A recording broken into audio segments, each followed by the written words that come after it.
What's up, everyone? Yep, it's your friend Movie and Game Lover 98 here, and this is going to be my very last stream for this year, 2025, in December 5th. It's going to be my third and final Guess the Voice Impression stream 2025 edition with friends. Yep, this is going to be my third and final Guess the Voice Impression stream, part 3, the 2025 edition, as my last ever stream for this year, 2025, especially because 2025 is coming around the end of the corner very soon. So yep, let's get started. I hope you guys looking forward to joining my very last stream for this year 2025. But I need to address some rules.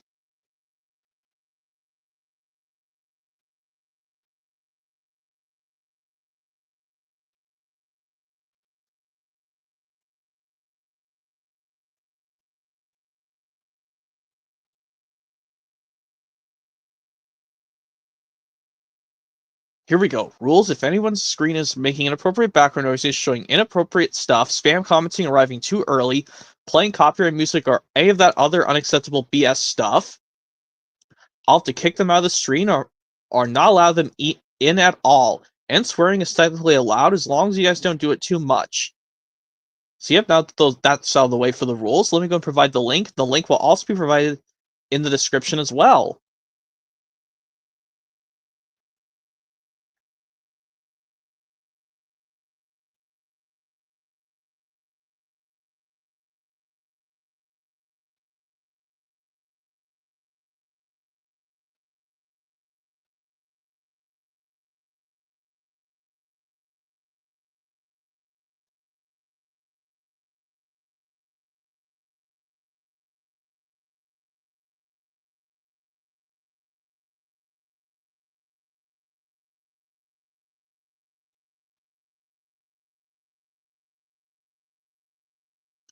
Hold on.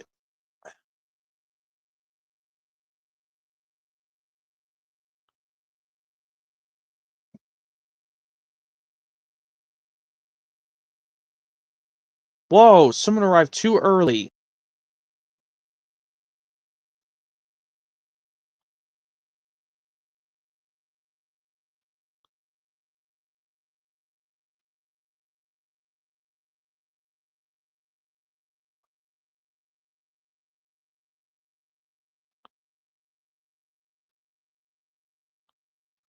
Alright, the link's provided for the stream.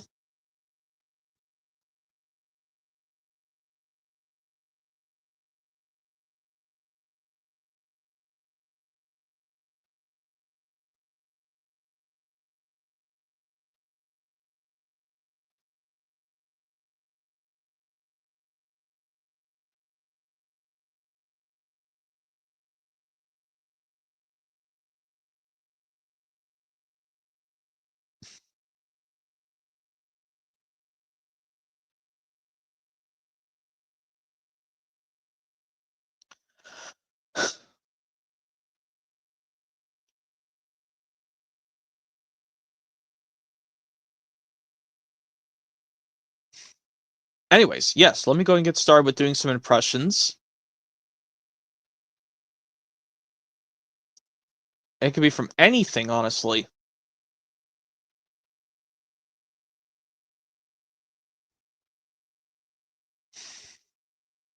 Yeah, and yes, it could be from anything random. It doesn't have to be like in best order. It could just be anything randomly from anything, movies, TV shows, you name it.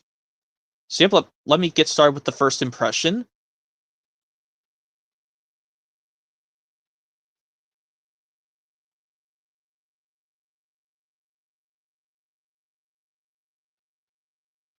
So yep, let me get started with the first impression, where it goes like this.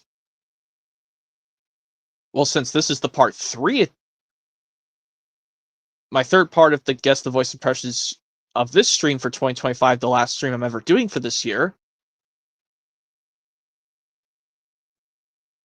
I'll do it like this, from any kind of third thing, anything. So basically I'll do it like this, where it goes,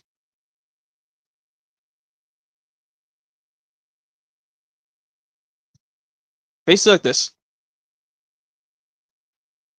Every afternoon, Thomas the Tank Engine puffs along his branch line with Annie and Clarabelle.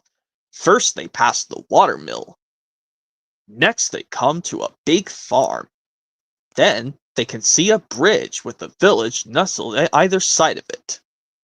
This is a special place. Whenever children hear Thomas coming, they stand on the bridge waving till he is out of sight. One morning, Thomas was running late. He had stopped at the signal. He had stopped at the signal before the bridge to talk to some new children. Percy the Green Engine was waiting too. "Hurry up, Thomas," called Percy when the signal dropped. "If you're late, Sir Topham Hatt may get a new engine to replace you." "He would never do that," puffed Thomas, but he was worried.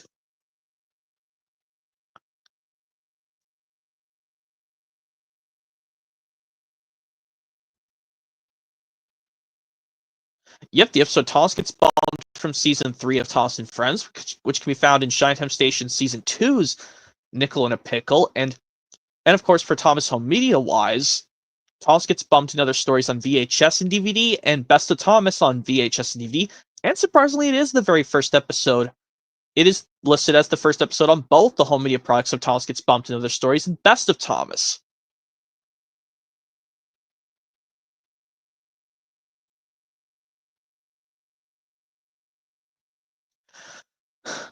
Alright.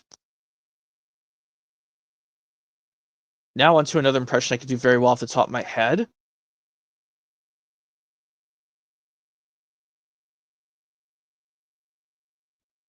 Yep, this impression very well off the top of my head, where it basically goes,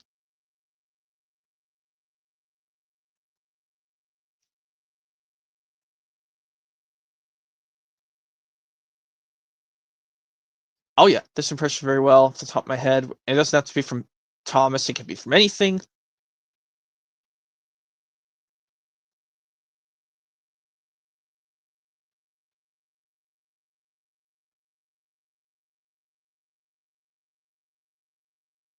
Oh yeah, how about this impression very well goes, "Hey, get away from me." "Whoa, cool it. Yeah? I don't eat cats. It's too much fur. Why don't we why don't you and I do some and change Uncle Old Louie's mind and get those hot dogs?" "Well, I'm not going back there again. You just have to learn some moves." "Moves? You have to really You really feeling the guts?" "Well, yeah. Yeah, I do feel it. When are we gonna get those hot dogs?" "Right now."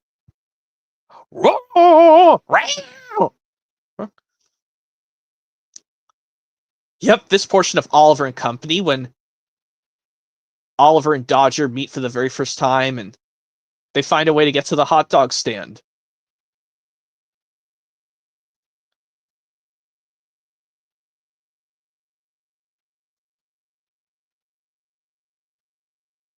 "Well, you arrived too early," Foot Club returns. "I didn't even provide the link in the live chat yet.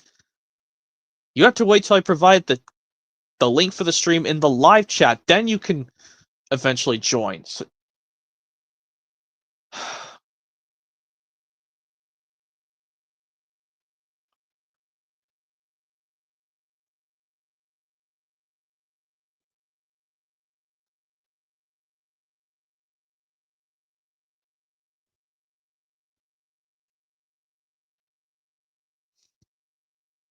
but anyways, let me see if I can do another impression very well off the top of my head. Oh, and also, oh my god, because this is the month of Christmas, I can also do stuff from Christmas movies and Christmas stuff in general.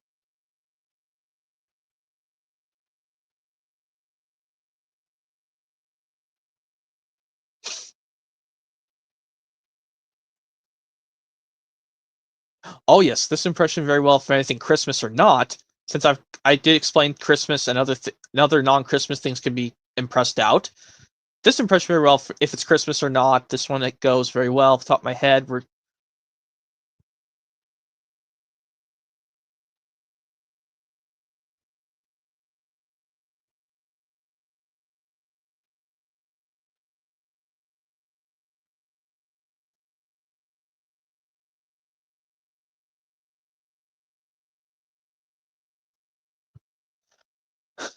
Yeah, this one very well off the top of my head.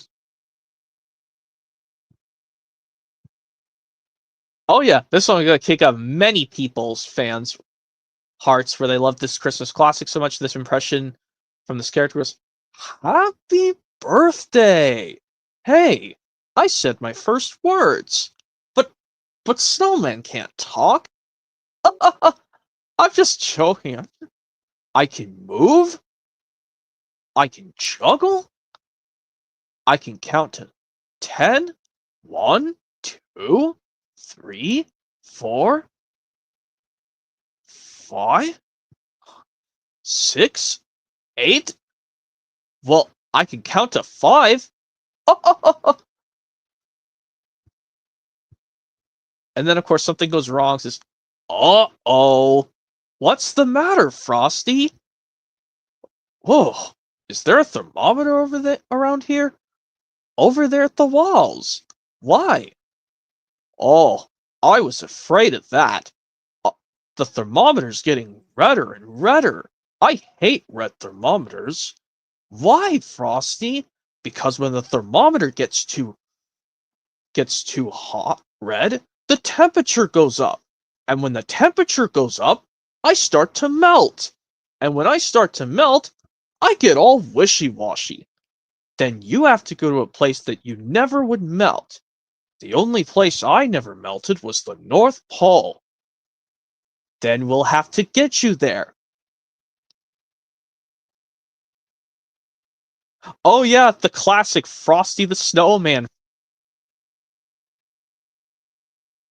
from 1969.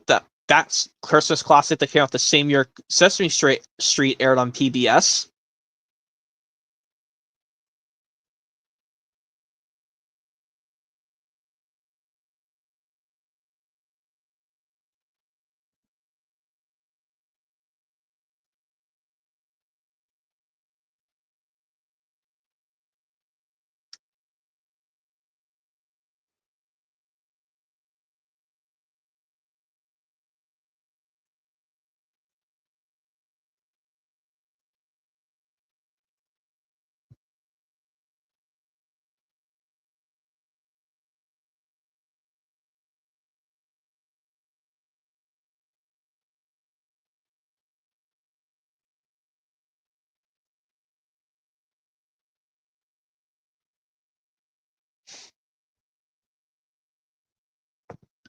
But anyways, yeah, everyone knows the classic Christmas classic Frosty the Snowman from way back in 1969. Well, yes, it and the Sesame Street show did turn 55 last year, and this special's almost going to be 56. Yeah, 56 almost anniversary for Frosty the Snowman, but Sesame Street's already 56. Okay. Now you can come in, Flickle Returns. Check, please.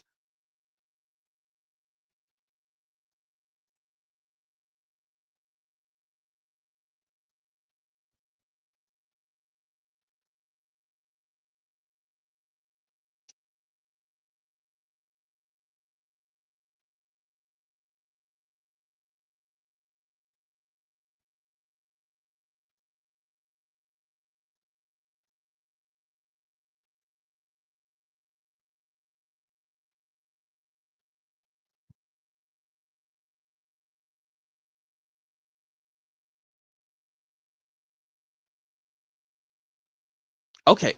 Now let me see if I can do. Well, first I gotta add you, Flickle Returns. Hopefully you checked.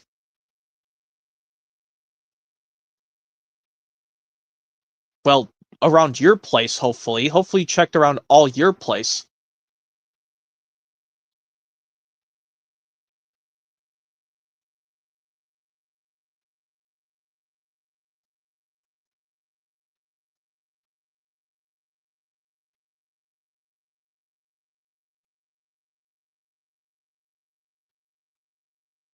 Well, okay, I'll add you and see what happens, but if something goes wrong, you'll have to unfortunately leave. All right. Hey, Flickle Returns. Hello, Flickle Returns. Welcome to my last Guess the Voice Impression stream Part 3 2025 edition. AK, this is going to be my very last stream of 2025. But I will pick up with another one in hope when January of next year rolls around the corner. Yep. Hopefully you're having a great Friday, December 5th. Oh, I am. Okay, me too, yes. Yes, I've been doing a couple impressions, some of them Christmas, some of them not. I guess I could do ones that do have stuff Christmas in them. Like, even if they're not really Christmas, but they do have snow in them. Basically, I know this one impression very well off the top of my head. Basically, is did anyone order me a plain cheese? If you want, Kevin, get a plate. Oh. Ah! What is the matter with you? He started it. Look what you did, you little jerk. Kevin, get upstairs right now. Why? Kevin, you're such a disease. Shut up. Kevin, upstairs. Say good night, Kevin. Good night, Kevin. Isn't that do you know Home Alone? Because that's where the Kevin came from. Yes, the original Home Alone from 1990 starring Macaulay Culkin. The movie's already 35 years old. I have the Home Alone movies, but I know you don't have them yet. Yeah. Man, they're so... I think I brought this up with the 20th Century Fox Home Media Collection stream back in last week, that you should get the Home Alone 5-movie collection on DVD. Just don't watch the 3rd through the 5th, because they're bad. Oh, yeah. I'm definitely going to stay away from those remaining films. Well, at least when you get the 5-movie pack on DVD, that is. Yeah. But anyway, yeah. And now I can do another impression, even if it's Christmas or not, but it's... Even if they do have snow in them, but it's not Christmas, but that still makes total sense. But anyway. Yeah. Oh, yeah. This impression very, very well off the top of my head is...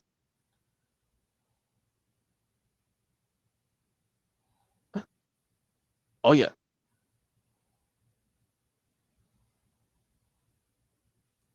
Oh, yeah. This impression very well off the top of my head. Where, even if it's not Christmas or not, like, it goes, my family's in Florida and I'm in New York? My family is in Florida and I'm in New York.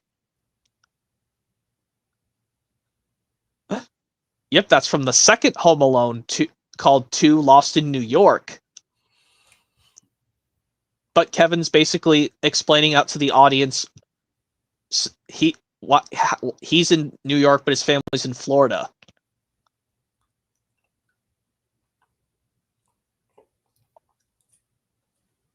Yeah. Or, yeah, this impression very well off the top of my head.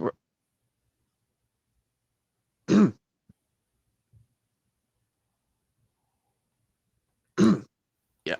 I do know this impression very well off the top of my head, where it's basically like...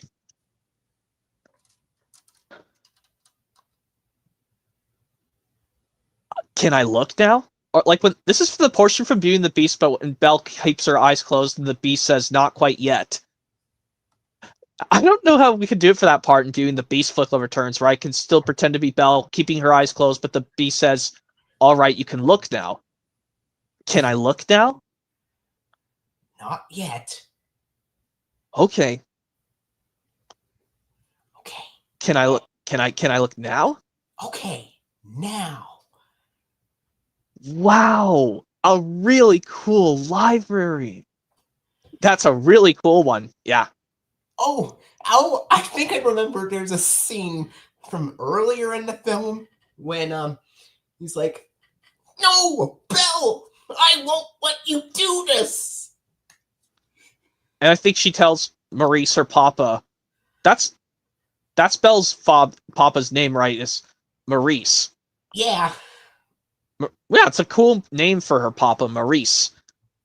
I have to, Papa. And then, of course... I'm listening. There's a scene where he's like, "Oh, so You've come to stare at a beast, have ya? I just need a place to stay. Well, I think that's what Bell said. I just need a place to stay. A place of residence. yeah. But all right, you can stay here. You can explore anywhere. And of course he says, but the West Wing is forbidden. Yeah. Yeah. Anyway,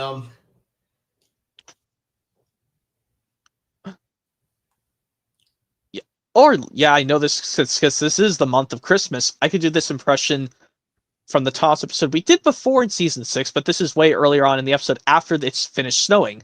The next morning, Sir Topham Hatt arrived at the sheds. He told the engines they were to have snowplows fitted. and you were to collect the special at Marin Station. Callan Station, actually. Or Callan Station. It's needed for the village feast on Toby's branch line. Thomas was excited about his special, but not about his snowplow. Please, sir, my plow is awkward and uncomfortable. Do I have to wear it? Everyone has to wear a snowplow, said Sir Topham Hatt. The fitters, his driver, and firemen all helped with Thomas's snowplow. We'll have to try that again, laughed his driver. Big, horrid, awkward thing. Thomas grumbled. He was much happier when he arrived at Callan Station and saw his special. It was a beautiful Christmas tree. The tree will have lights and stand in the middle of the village, said Edward. Make sure you get it to Toby safely. I will, said Thomas. Yep, it's only snow on both Thomas's Snowy Surprise VHS and DVD, or it's mistakenly got the mistitled Thomas's Snowy Surprise as the first episode, but it's really called It's Only Snow, but they corrected it to say It's Only Snow on all versions of Ultimate Christmas. Anyway. Yeah. Let's see. Oh, bother! Percy stuttered, but it didn't sound like Percy. It was so cold, he could hardly make a sound. At last, James was on his way back to the sheds. In the fog, he saw shadows and strange and scary shapes. Scary Jack Frost, he whispered nervously. Pah! Ha! That's from Jack Frost. Yeah, they would call it was named after the movie Jack Frost, but they put it into it as the Thomas title for an episode. Yeah, not to be confused with a specific movie. That's also got something different, but anyway. Well, it's got the title from a movie, but it's just something different plot. Yeah. Yeah, now this impression very well off the top of my head. Yeah, this impression very well, even if it's Christmas or not. But even if they still have snow in them, that's still something. But anyway, I do know this impression very well off the top of my head, where it goes.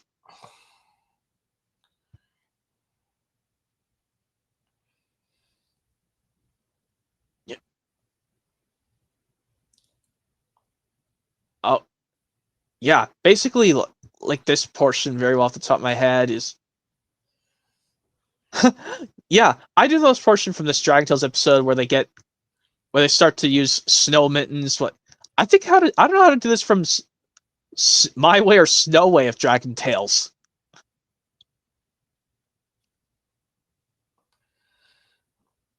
It doesn't work. I think that's how it goes in when it says it doesn't work. Like, oh yes, it will. I think that's what Wheezy said. Yeah. Oh. Or maybe it says, "Oh no! Now we'll never be able to find him in this cold weather." Oh, that is from My Way or Snow Way. Yeah, the one. I think that's the big improvement season 1 snowy episode over Snow Dragons. Yes. Or it's like other snow episodes of other Dragon Tales episodes, they improve upon that. I know it from I my do way or snow. know that it snowed in the episode Under the Weather after it rained. It's And they like, had to change from umbrella to earmuffs. it's just, whoops, sorry, Max, let's trade. Yeah, and I know this, like, when Cassie notices she's never seen anything like this before. She's never seen anything like this before. It's rain, snow, and hail all at the same time. Basically, I've never seen anything like this before. Rain and snow and hail all at the same time. And then Zach is like, well, don't look now, but more clouds are coming. Or like this portion when Ort says, ta-da! And yes, and Max asks, what is it? And Ort is like, a cloud catcher. What? And he caught Zach. He caught Zach and Wheezy on accident. Oh yeah, I do remember it also snowed in the episode Up, Up and Away near the end. Yeah. Basically, like, they think of another plan to really think how can they get the bubble to pop, and they think they could freeze it and crack it just like an egg. But where are we going to find a freezer big enough for Ord and his bubble? Why don't we take him somewhere? Yeah. Mm-hmm. Like somewhere as cold as a freezer, like Snowy Summit. Yeah, that's what they said. Hey, what about my freezer pop? It says, it's freezing in here.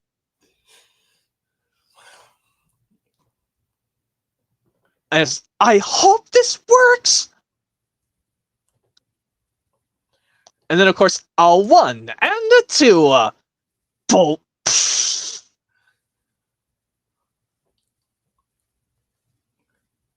I'm out! I'm free! I'm free! That was some game of Pop the Bubble. Yeah, and next time, remind me to bring some snowshoes, okay? And a scarf, and a hat, and long johns.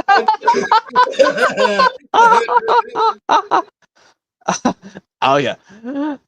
And of course, yeah, this impression very well off the top of my head, where it basically goes, when work was over, Thomas went to see the other engines. All their codes have been polished. Huh, said Gordon. Just look at us. Your driver will have to work fast to get you as smart as us. Oh, that is from Thomas's Christmas Party from the first season, but this is the Carlin version. Yeah, yes, well, it is the finale of Season 1, Thomas's Christmas Party, but it's on multiple Christmas releases leading up to the ultimate Christmas release. Yeah. But the Ringo Starr version, the actual US dub of Ringo Starr can be found in the Shinetime Station Christmas special to the gift. Yes, which was actually released by Anchor Bay on VHS 97. Well, Kid Vision in the early portion of 93 or late 93, and then I think it was Video Treasures in the 1995 version, and then later on it was Anchor Bay in the late 1990s. Yeah, and if I'm not mistaken, I think Kid Vision is like a kids media of Warner Brothers in the 90s. Yeah. Yeah, and also, like, since I forgot to do this impression, even if it's not Christmas, we forgot to do this. I think I could still do this impression from some of them. Like, they can't be doing this on the railroad tracks. Well, basically, I'll do this from the There Goes the Train video when Dave says to the viewer, so if you don't remember anything else after watching There Goes a Train, I hope you'll remember this. Don't ever play on the railroad tracks. It's not only illegal, but it's extremely dangerous. And says, well, this is a typical locomotive that you see hauling lots of freight. And it says, yeah. And like Dave says to the viewer, don't ever play on the railroad tracks. It's not, but he says it's not only illegal, but it's really dangerous. Well, it's not only the There Goes a Train video, but I don't know if you watched these when you were a kid, Flick Returns, the the firefighter George and learning about these kinds of trains. Probably a no. You have never watched those? The firefighter George learning about these kinds of trains? I have not. Okay. I've watched those before when I was a kid. The Mighty Trains and the Steam Train ones, both on VHS, but I know today's Mighty Trains one is also on DVD as well, which I would like to get one of these days, but the only trouble is it's really rare. And they say, like that one, Firefighter George, like when he's with different co-hosts, when he's with different people, it's kind of strange like how a firefighter can explain to boys and girls about trains, but usually only train engineers are supposed to do that. But I guess, hey, anybody can do it no matter their costume. But anyway, let's get back to doing more impressions off the top of my head.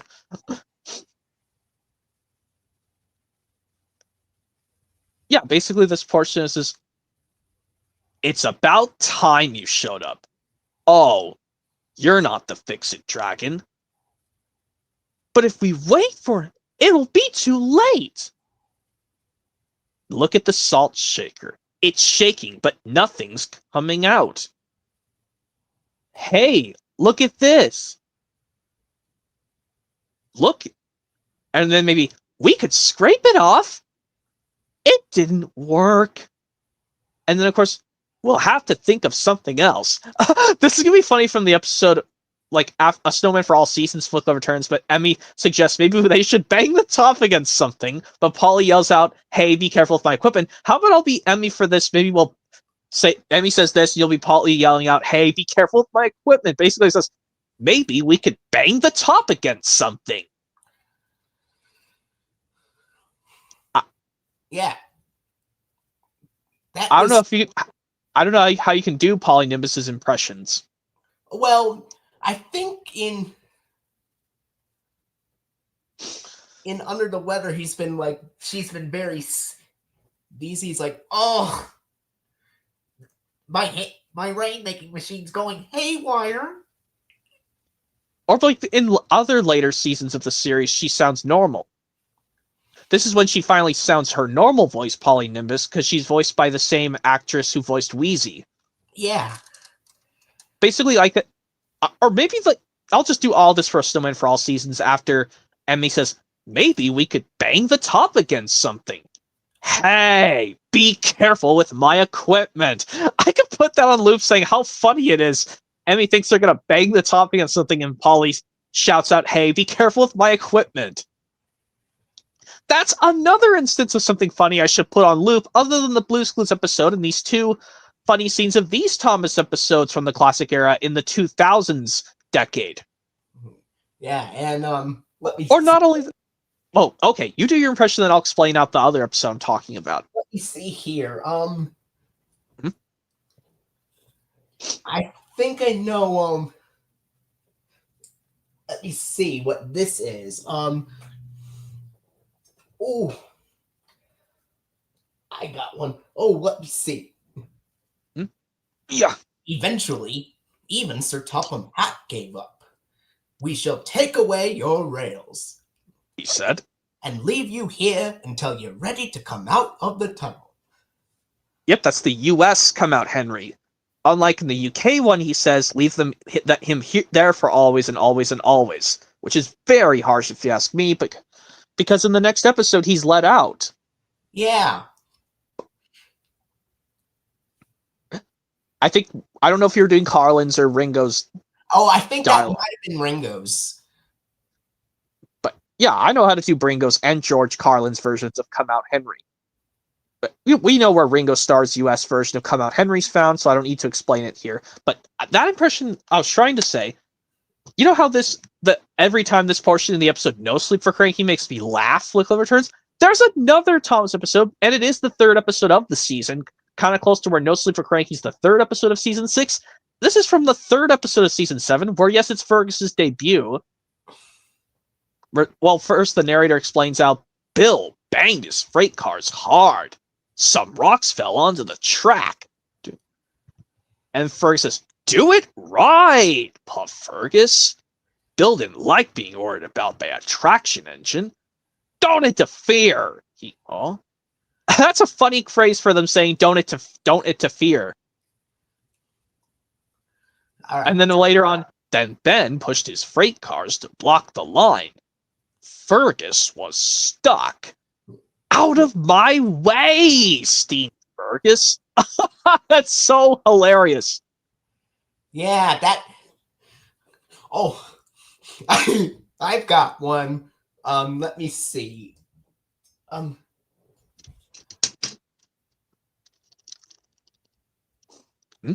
You are a very disobedient engine. Percy knew that voice. I think that was Ringo's voice you were doing. Actually, that might have been Carlin's because Ringo's goes, "You are a very disobedient engine." Oh yeah, I think it was. Percy knew that voice. Please, sir, get me out, sir. I'm truly sorry, sir. No, Percy, we cannot do that till high tide. I hope it'll teach you to take care of yourself. Yes, sir.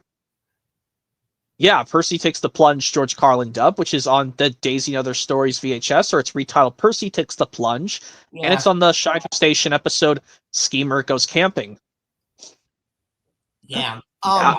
I think the only times I get Thomas releases on VHS is if they've never gotten DVD releases, like the VHS of Tenders and Turntables, Better Late Than Never and stuff. Well, you can convert them to DVD if you have a machine to convert the VHSs over to a DVD disc. But I don't think their machine has a way to convert those tapes to DVD. I mean, if yours is a combo recorder like mine, you can convert those tapes over to DVD. Mine is a VCR DVD combo, but I may have to get some, but I was given advice like not like if you're making blank DVDs, for example, definitely don't sell these because that is illegal. Yeah, just keep them for yourselves. And if they do get scratched, you can get them cleaned up. Yeah. You can take them to a professional. Yes. But anyway, that was just something I wanted to bring up because you wanted to bring up something. Let me see if I can do this impression very well off the top of my head, where even if it's a Christmas episode or if it's snowy but it's not Christmas episode related. This portion very well off the top of my head very well. It's just Yeah, this impression very well off the top of my head, where it basically goes, it was a cold winter's morning on the island of Sodor. The wind was bitter and the ground hard with frost. Thomas and Percy were cold and cross. All I want is a warm boiler, huffed Thomas. Firelighter knows that. He's late. Oh, that's from the season 3 episode, A Scarf for Percy. Yeah, the premiere of season 3, A Scarf for Percy. Oh. Like I was doing Thomas's line, Firelighter knows that he's late. And Percy says, he's not late, replied Percy. This weather woke us up early. Yeah, everyone, and this one, like Percy thinks, why don't we talk about something else? And Thomas thinks something silly like, yes, replied Thomas. Like how silly we'll look when our funnels turn into icicles. That's not funny. Maybe it won't be so bad if we were talking about warm things, like sunshine and steam. And firelighters, puffed Thomas. Yeah. Or like, and then Percy's, Scarf for Percy, which is found on some good releases, like Thomas's Christmas Party and Other Stories, Thomas Percy and the Dragon and Other Stories, and on Best of Percy, of course. Yeah. I'm going to do an impression now. You may not necessarily be familiar with that one, but I do know it at the top of my head. Let me see. What is that thing? I can't believe she went out in public like that. Ooh. is that thing? It's no big deal. It's just a cone collar. They help to keep you from scratching so that a poor itchy spot can get better. Well, it's her own fault then. She wouldn't be wearing that awful thing if she hadn't scratched so much. Ooh, that's a tricky one to think off the top of my head. Well, Oh my god, I don't know if I can figure this out. Ah, well, in case you want to know where that was actually from a Clifford Big Red Dog episode called Cleo Gets a Cone. Cleo gets a cone? Yes. Oh, yeah. Yes, it's the one where Cleo tries really hard to stop scratching, but just can't no matter how hard she tries, and she ends up in a cone as a result.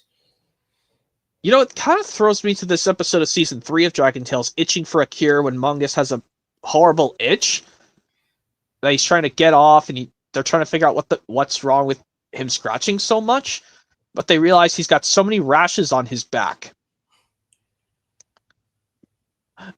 Yeah. Yeah. And I do another portion from later in that Clifford episode when Mac is like, Cleo, you've got a cone and you're out in public. And then Cleo angrily goes, yes, Mac, I am wearing a cone in public. I had an itch, I couldn't stop scratching, so Dr. Den put it on to help me get better. Now, if you've got a problem with that, you can just go and play with somebody else. Okay? Well, do you want to play with me or not? Yes, I want to play with you. Good, then let's play ball. Okay. I'll have to watch that Cleo Gets the Cone episode one of these days. I don't know if it's on any Clifford DVD at all. It actually is. It's on the 2008 DVD release of Playtime with Clifford, released by Lionsgate. Okay. Well, I have to find the DVD first of all.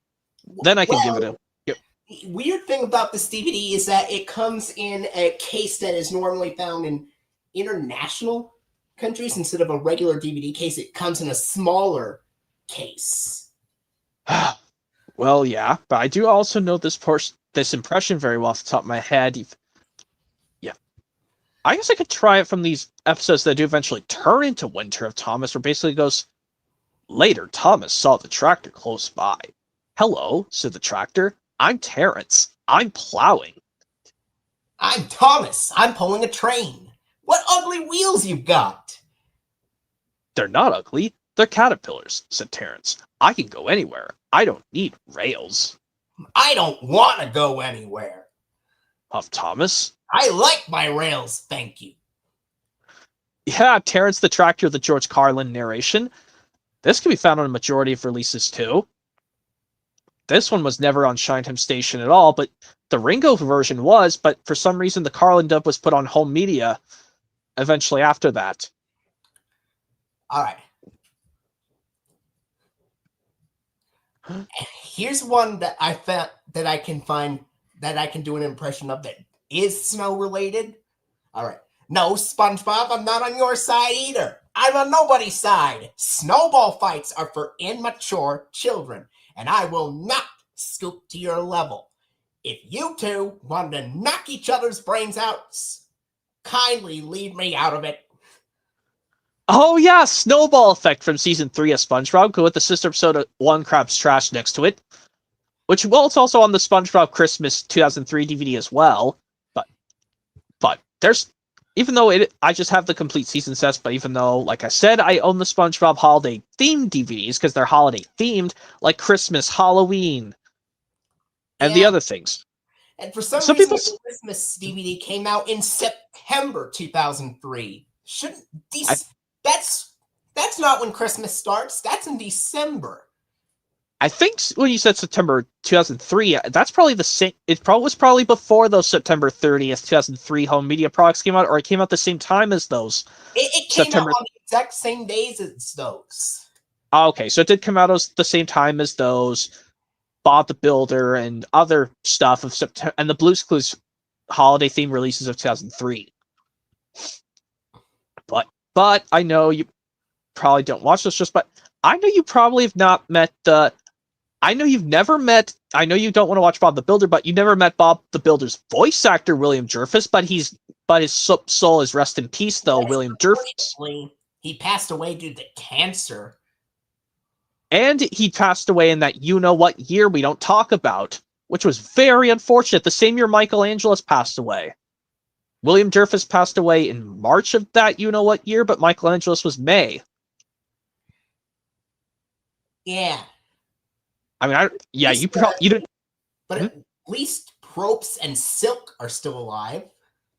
Yeah, Greg Proops and Mark Silk, those voices of Bob the Builder, those people you never met, those voices. Silk is actually a British actor, but he can do American voices perfectly.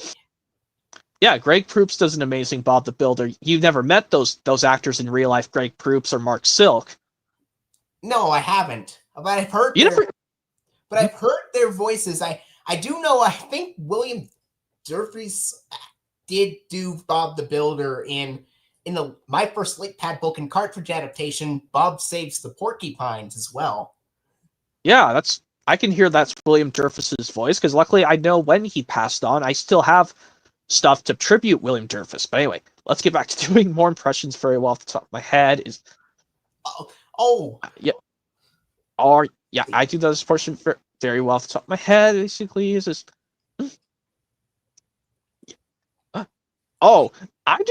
I know we've done this before, Flick Returns, but on your side back in 2022, I know we did or maybe I did it on my side. I don't know. But basically, I think before we get to the Red crying impression twice and the first cars, we're basically in the first portion after he says, when Sally says to McQueen, and then Lightning says this, and then the rest start. Basically, I'll start from this.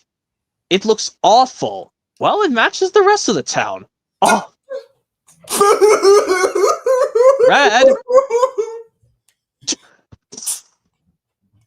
you think you are? Look, Doc said when I finished, I could go. That was the deal. A deal was you fix the road. I'll make it worse. Now scrape it off. Start over again. Hey, look, Grandpa, I'm not a bulldozer. I'm a race car. And then, of course, the second portion, we'll get to this again, is this. Oh, dude, are you crying? No, I'm happy. I don't have to watch him every second of the day anymore. I'm glad he's gone.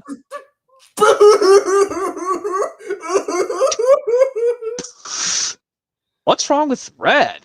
Oh, he's just sad because you left town and went to your big race to win the Piston Cup you were talking about and all those fancy sponsors of fancy helicopters. Oh, wait a minute! Ha ha ha ha! I knew you wouldn't leave without saying goodbye. What are you doing here, son? You're gonna miss your race. Yeah, we did that very well, Flick Returns, but on my side, I don't think we. Yeah, this we did really well. We did the 2 scenes of Red crying, but I included some extra dialogue before that happened. All right, and I did do the sounds of the tires depending on what sound they did during the first or the second crying of Red. But anyway, let's get doing some more impressions for. All right. Well, let's see here.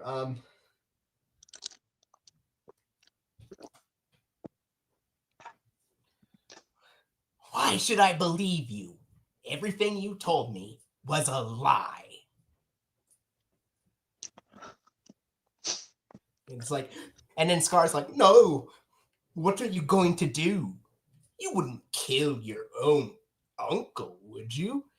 No, Scar, I'm not like you.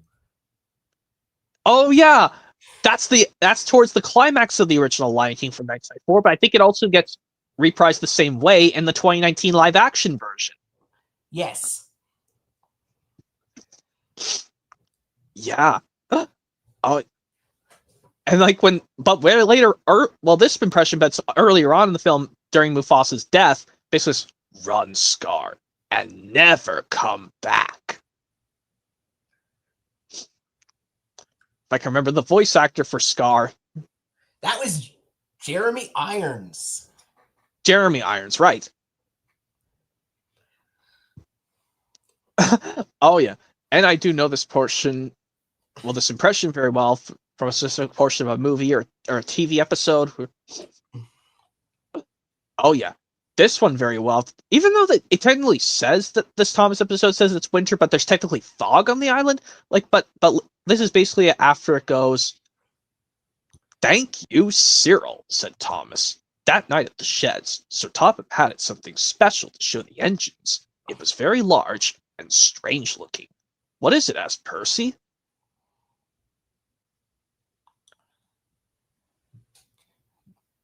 "It's a new invention. It's a new A railway." railway foghorn, said Sir Topham Hatt. Yeah, that's from The fog is one of the episodes on the VHS and DVD of Salty's Secret, and for some reason stuck around on Thomas's Halloween Adventures. But that episode is not Halloween themed in the slightest. Even though it's technically got fog in it, but even though there's no ghosts, even though it's technically foggy in the episode, I guess that's why Hit Entertainment put it on Thomas's Halloween Adventures. Yeah. Or I know this portion later, but in the same episode, but later on in the episode when Percy's puffing through Misty Valley cheerfully, but then he hears that noise of the foghorn again, basically says, "When suddenly, ha ha ha, ha ha ha." Oh, and then he goes, Percy. Exclaimed Percy.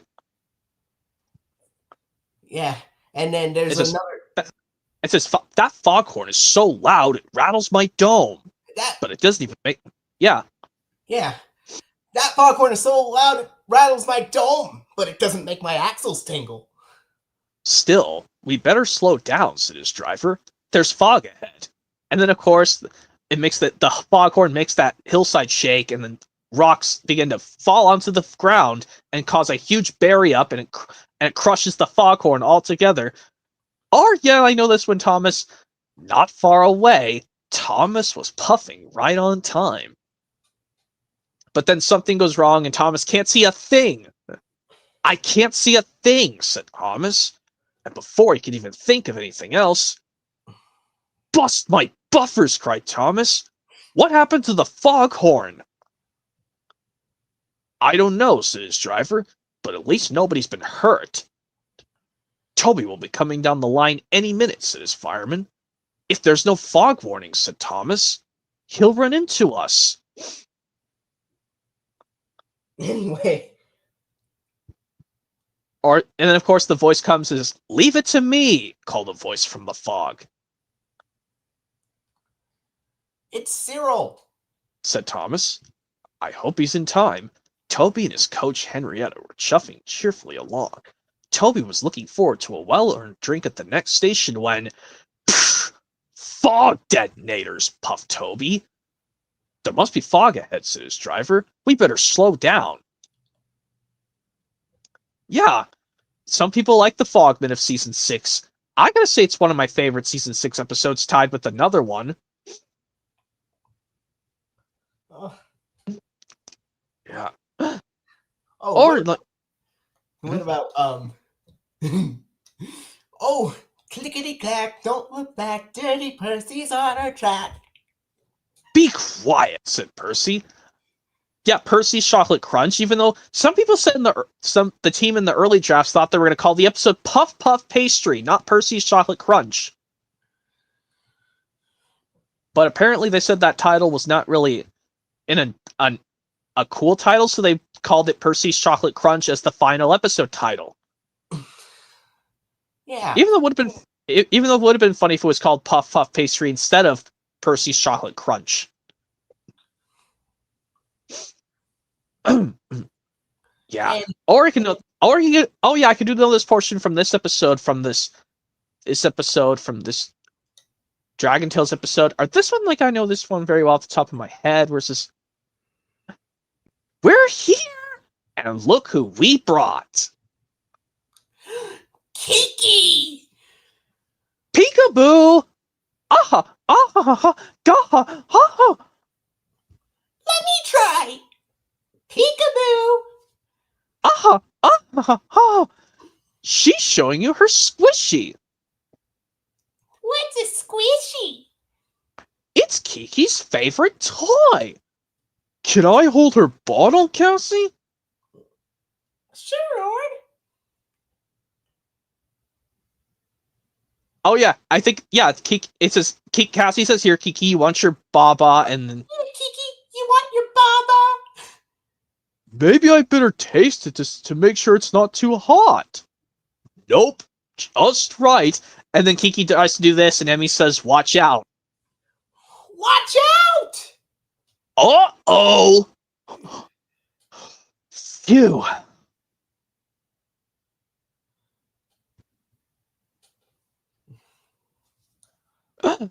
Yeah, and then of course Cassie tells Kiki that no, Kiki, that's not for eating. We know that very well. We've done that before so much. Cassie takes the block from Kiki after they decide phew, that was so close. Or I like this portion. Yeah, this one very well, but it's from the same episode. Yes. Night, night, Kiki. Yeah. Night.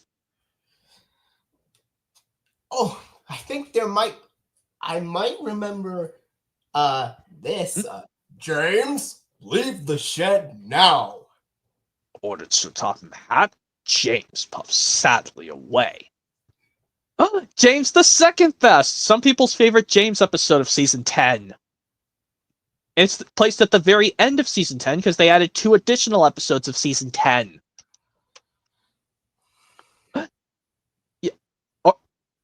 Yeah, like this one after. Yeah, I could still think I could do Edward, James, and Thomas for this portion, and then the narrator says Emily rides with Sir Tom Hanks. Sorry, I didn't have time to stop. Don't worry, moaned James. It was my fault for pushing in. You're filing a poster, Puff Thomas. Maybe you are good enough after all. But James didn't feel so good after all. He felt very silly. Just then, Emily arrived with Sir Topham Hatt. Yeah. Oh. Hmm? Oh, here's another. Hmm? I can do another impression from like a James related episode. But it's from slightly earlier. Hmm? From a slightly earlier season. All right. James and Edward. The tracks were too icy and you were not taking care. You have caused confusion and delay. James felt bad. Edward wanted to go slow, but I wanted to go fast so that I could pull the presents train. You won't be able to do that now, James, boomed Sir Topham Hatt. Edward, you are a reliable engine. You can pull the presents train, but you can't pull it alone. You're going to need some help. Or as he says, it's a very long train, but whatever. Sir, if I promise to go slowly and take care, can I be Edward's back engine? Sir Topham Hatt wasn't sure. Yeah, only if you can pull it slowly and carefully.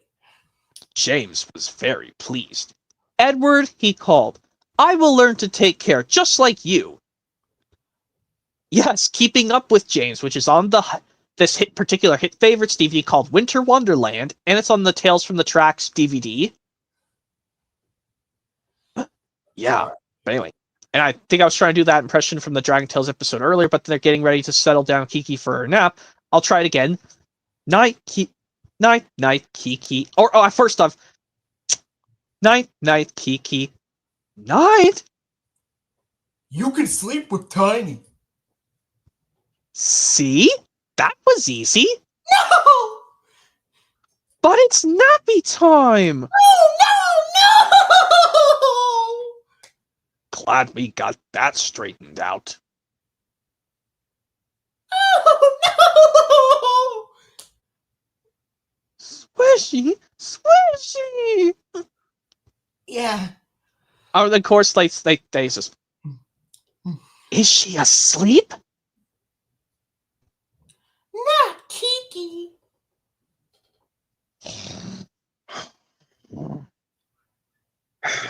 I'm doing the impression of Ford snoring.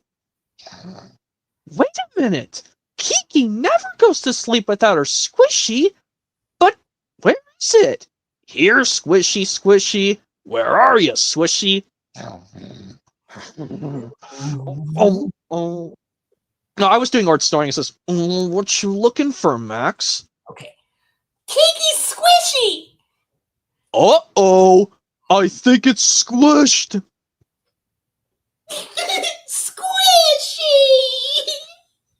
Oh, Art, what are we gonna do? Alright. I squished a squishy, so I need to find a new squishy, which isn't squished, and give the new squishy that's not squished to Kiki, so she can go to sleep. Really? You can do that, Art? The squishy is really just a seed from the dragon nut tree. Yeah. And then, we'll be right back, Kiki. Yeah. Well, we know this so much, and then of course, and oh yeah, I do know this portion. Or I guess I could do this really quickly. It says Donald really enjoyed working with Duck. It seemed really fun at first. Then things started to go wrong. Did you shunt those freight cars onto the other line? Donald asked.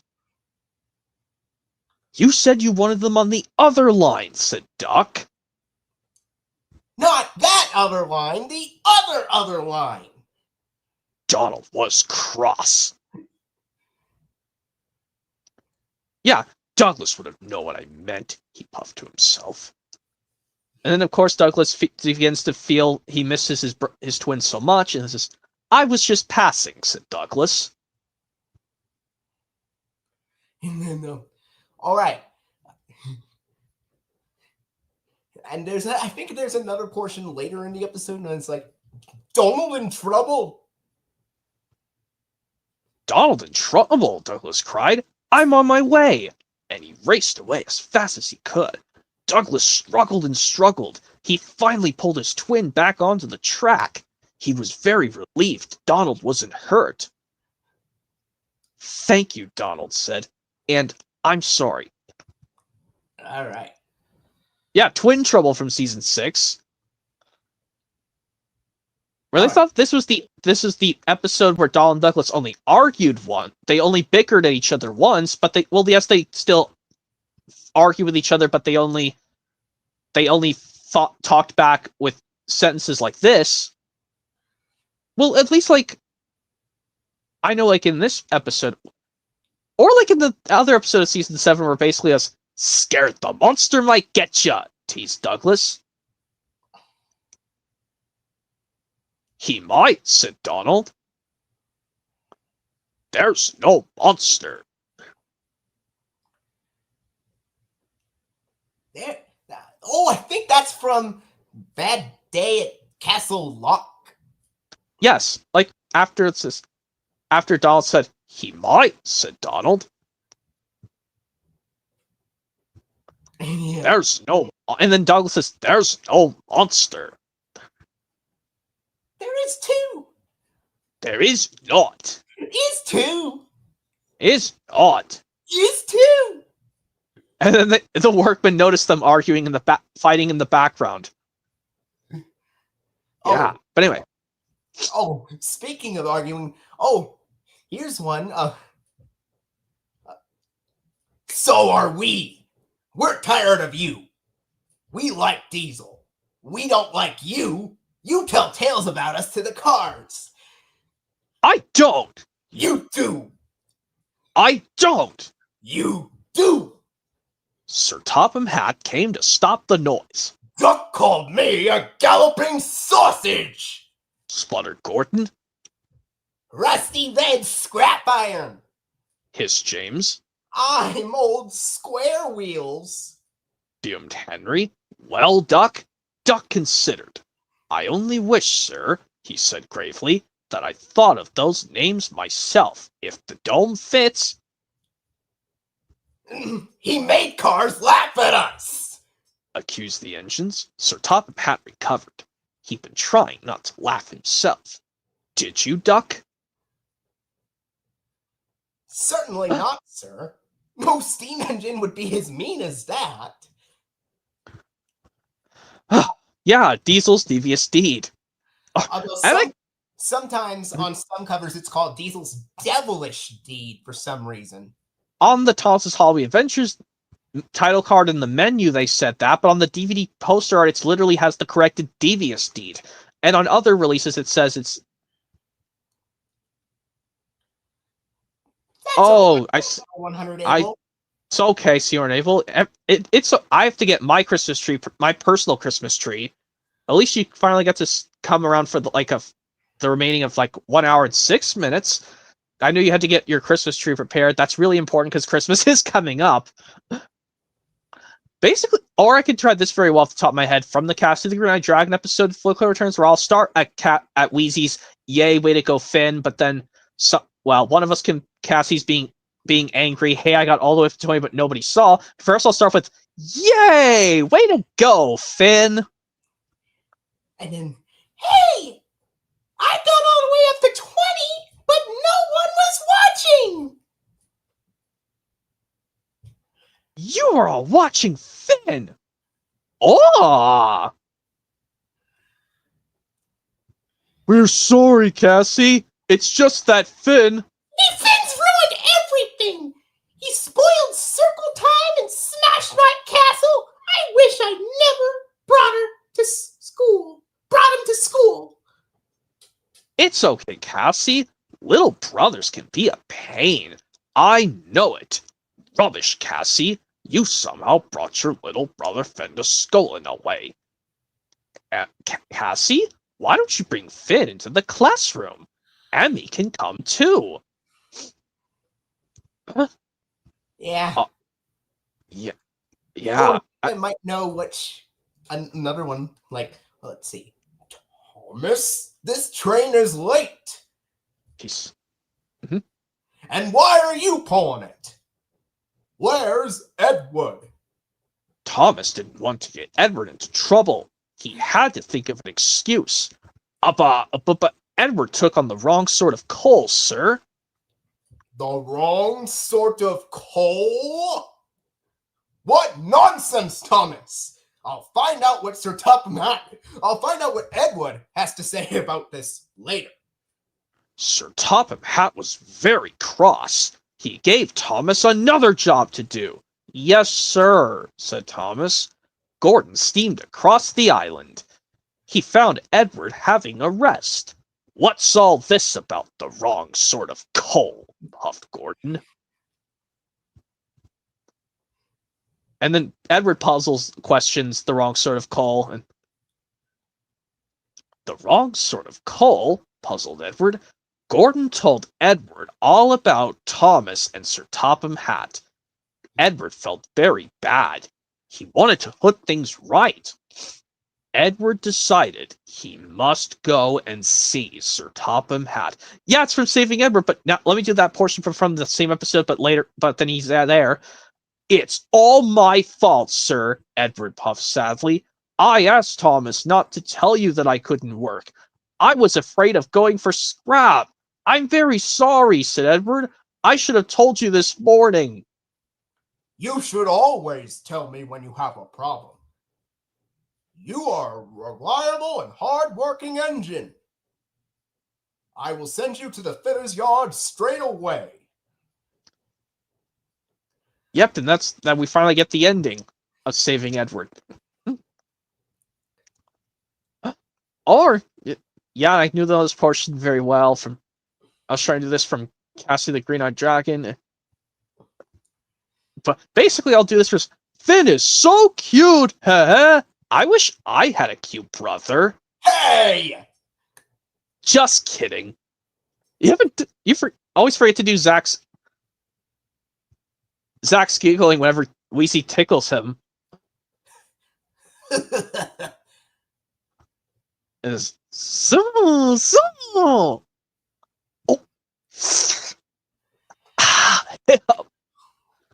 I thought Cassie wasn't happy at bringing Finn to school.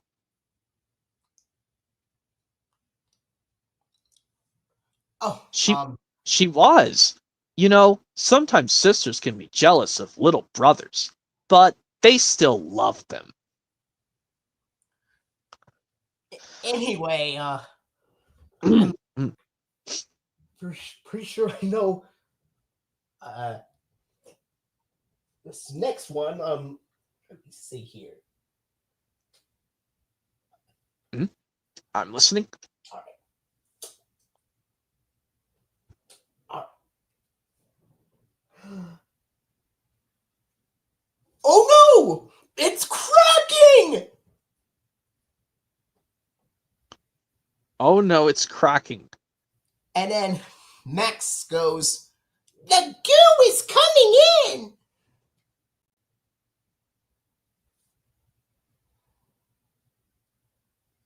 The goo is coming in.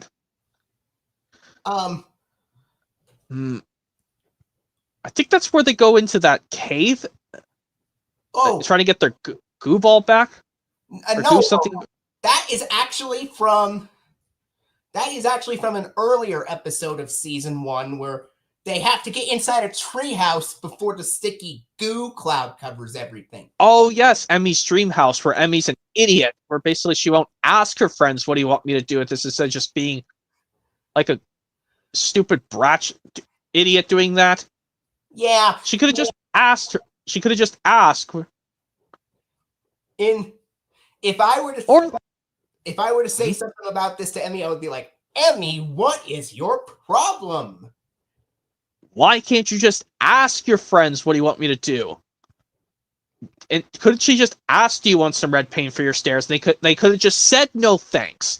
But no, she decided to do it without their consent, and they all got really frustrated with her.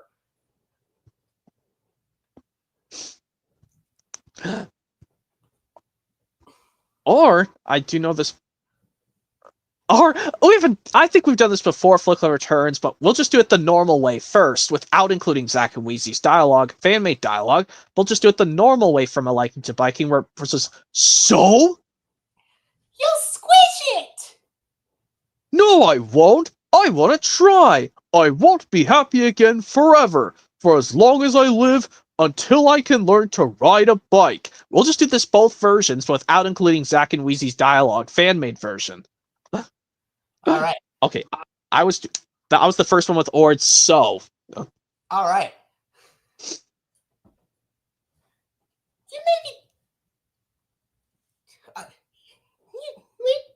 too big to ride a bike. So wait, what you said, Cassie's? You're too big to ride a bike. Oh, was that Cassie's? You're too big to ride a bike? Yeah, I'm pretty sure that's what she said. I'll have to go watch the episode again, but after that, that's when Ord says his thing. Yeah. Wait, you're too big to ride a bike. So? You'll squish it, Ord. No, I won't. I want to try. I won't be happy again forever, for as long as I live, until I can learn to ride a bike. Yeah. Anyway. Oh, yes. And then, of course, I'm gonna fall! Whoa! You're a dragon, Ord! Use your wings! Oh, why didn't I think of that?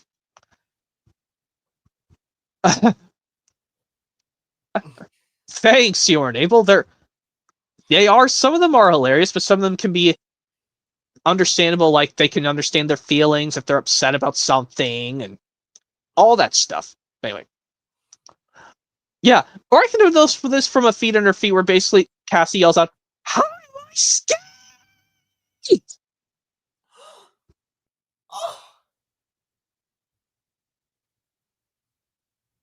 And then he's like, "Are you okay?"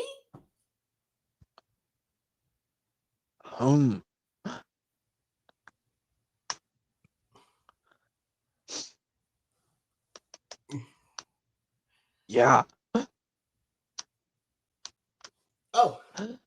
Or yeah, and I do know this portion from yeah. You know this portion from Staying Within the Lines when Ort tells to Max, maybe you should take a rest, Max. I think that's how it goes because I saw a picture of it on the internet where it has the subtitle saying Ort's telling Max, maybe you should take a rest, Max. From Staying Within the Lines, yeah. Yes. But I do know there's a portion later in the episode, like, well, you better give me my color back. And I mean now.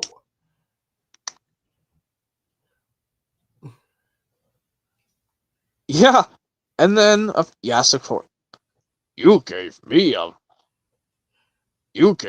curly hair. Oh! Oh, what did I tell you? He hates hair! We're doomed! And you gave me a mustache and a beard. I kind of like them. Yeah.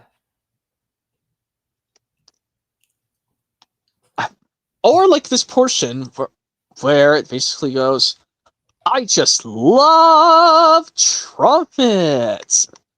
As duh. Uh-oh. Oh no! I broke Wheezy's trumpet. Oh boy, is Wheezy going to be mad? Max, don't tell her. If Wheezy thinks I broke her trumpet, she won't be my friend anymore. Oh. Or like later on when Emmy tries to knows what she really did. I don't know who should be start off with Emmy's. She takes a deep breath and she tells the real truth. All right. Okay, I'm just gonna do it. I broke your trumpet, Wheezy. I thought you'd be mad at me, so I hit it. Then I tried to fix it, but that only made it worse. And then I had Cassie come and tell you, but that didn't help either. You should have just told me what just happened, Emmy. Then I wouldn't have made Cassie or Zach feel bad. Sorry. I'm the one who should be sorry. That's okay. That's okay, Wheezy. All right. I'm the one who should be sorry. That no one wants to be my friend anymore. Of course you still want to be your friends. Yeah. Yeah, basically says, really? Yes. This was an episode they completely missed out releasing on DVD. This could have been a great way to introduce it on the DVD of Sing and Dance in Dragonland as a bonus episode. Yeah, but Sony just decided not to. Yeah. Or this portion very well off the top of my head. Or, yeah, I haven't... This one very well off the top of my head is come on, Percy. This is no time to have a rest. I'm stuck! Moaned Percy. My funnel's freezing up! Driver's gone for help. Ha! Huffed Thomas, and puffed on his way. And he went on his way. Later, Thomas had to help clear snow by a tunnel, but it was too deep, and he got stuck. Thomas was cross. Snow is nothing but trouble, he moaned. Rusty was close by. Driver says this winter is as bad. Yeah, the episode from season 5 of Thomas simply called Snow. And this was the last episode of season 5, actually. Well, in production order, they actually put it as the second to last, and Rusty and the Boulder was technically the actual finale of season 5, but then the people at the Thomas TV crew had to switch it around. Oh, Jake Martin's here. Okay, Jake Martin, check around your place to see if there's nothing disturbing you. Check first, please. Okay. Well, while he's checking, Flicklo returns. Let's let's do the rest of that from the same season 5 episode, Thomas, that was technically was pushed to the second to last, but really it is the finale of season 5, simply called Snow. And then, of course, Rusty was close by. Driver says this winter is as bad as the worst winter of all. Yeah, it is soon. All right. Yeah, I was doing Rusty's dialogue where he says, Driver says this winter is as bad as the worst winter of all. All right. How worst? Asked Thomas. And then, of course, Rusty tells the story of this thing and his scar. And then, how about? Oh yeah, this also makes me laugh in this finale of season 5, Snow. Other than the portion when we get to Gordon's thing later, when the narrator Alec Baldwin said, Skarloey and his driver heard the noise and looked up. Avalanche! They cried. And then the avalanche buries on top of Skarloey, says, and then he's buried deep inside the high drift, blocking the ravine, as the narrator said. And Rusty said, and then came the funny part. What's the funny part about an avalanche? Asked Thomas. Well, and then of course, lucky for him, but it just goes to show you can't trust freight cars, said Thomas. Or snow, said Rusty. The men had just cleared the snow away from him when Gordon puffed by with his machine. Hey, look out! There's snow about! He stopped by the tunnel and wheezed loudly. Then it happened. Oh no! And then snow piles up on top of him. Help! Cried Gordon. If Skarloey survived the snowfall, surely a big proud engine like you could do the same, chuckled Thomas. Puh! Moaned Gordon from within, and then felt as silent as the snow. Yeah, the episode simply called Snow from season 5 can be found in Thomas's Christmas Wonderland on both VHS and DVD, as well as Thomas's Snowy Surprise on VHS and DVD. And of course, It's an Ultimate Christmas, the episode simply called Snow from season 5. All right. Jake Martin said in the private chat, nothing's bothering me in my place. Okay, we'll try this right now. We should do that, Adam, now. Hello there. Hey, Jake Martin, welcome to the third and last Guess the Voice Impression stream, part 3, 2025 edition, aka my very last stream of 2025. Yeah. Woohoo! Yep. After this, I'm going to be taking a couple weeks off, and I'll be taking off with another stream in one of the Fridays of January next year, 2026. Yeah. And for some reason, I don't know why this DVD has Edward with Thomas's face on it instead of actual Thomas like the DVD. Ask the people at Anchor Bay. I have my Thomas and his friends help out DVD because yes, Birdie's in the front cover, so and yes, you can hear his horn sound like this. I think only up to season 3, but season 3 was the last season to have that sound effect for Birdie. Because in season 4, they used a different horn sound effect for him. Yeah, that one's used in seasons 1 through 3 of Thomas. Yeah, and yes, this is the Sounds of Sodor DVD of Thomas and his friends help out, which yes, Edward with Thomas's face on his model body, but inside is the 2003 DVD with Thomas with the same face, but it's on his own model body. This is why I prefer that DVD, the DVD version from 2003 of Thomas's Friends Help Out. Even if I don't have the 2002 reprint VHS, but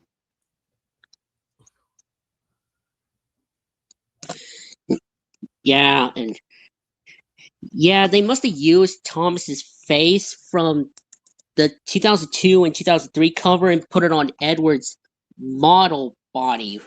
Very strange, but Birdie's is the same, except there's a picture at the bottom from Percy's promise when Percy said, "Thank you, Harold," whistled Percy.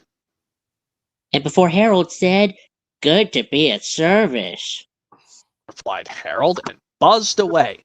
Oh, hold on. Sierra Enable says to you, Jake Martin, good evening to you. How's it? He's asking how you're doing. Good evening to you too, CEO 100 April. I'm doing well. So, I'm doing Yeah. good. So, Yep. So yeah, let's go back to doing some impressions now. Oh yeah. Yeah.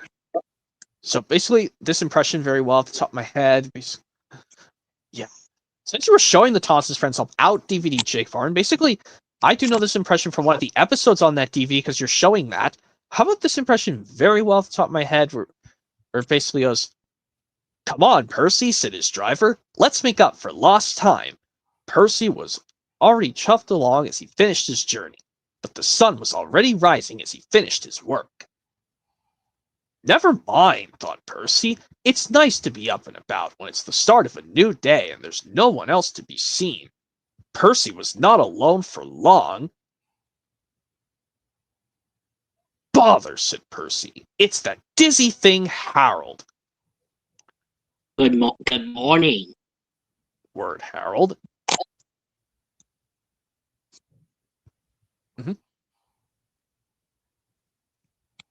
It's just, I always said railways were out of date. But you're so slow at the mail. You should give everyone their stamps back.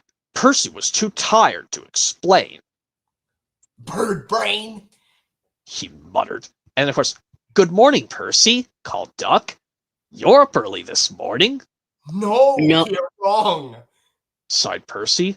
I'm back, tired and late. He rolled into the shed and fell asleep almost before his buffers touched the bar.